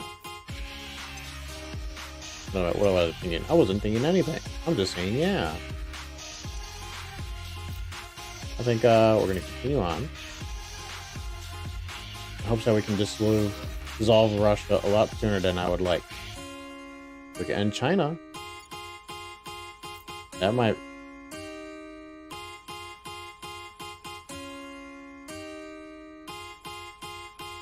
That might not be something I consider because, although they are big, Humanity First seems to probably kind of are starting to take China responsible. Take their responsibility in China, I should say, more seriously. So let's hope that continues to be the case. No reason for me to go in and be all big brother like. Uh-huh. Alright. With that done, let's take a look. We're continuing to dissolve Russia. We are also working on bettering the Eastern African area. And Indonesia, which is already getting better, a lot better than it was before. I still haven't picked up the initiative yet from Indonesia or Canada. Something I'm going to be doing really, really soon, because I think our ships are going to be done with, doesn't give me a date, but in 44 days, we're going to get our new ship. So sometime in October, we're going to get our new ship to start taking over stuff. Be more aggressive towards our initiative buddies. But until then, thank you all for joining me. I will be... Thank you all for joining me. I will see you all hopefully tomorrow, if everything works out well. And we will continue on. I thought we were going to have our ships built, but I have to go and do other things. So we'll just have to enjoy the finished products of our of our ships next time. Have a nice and wonderful day. Bye bye.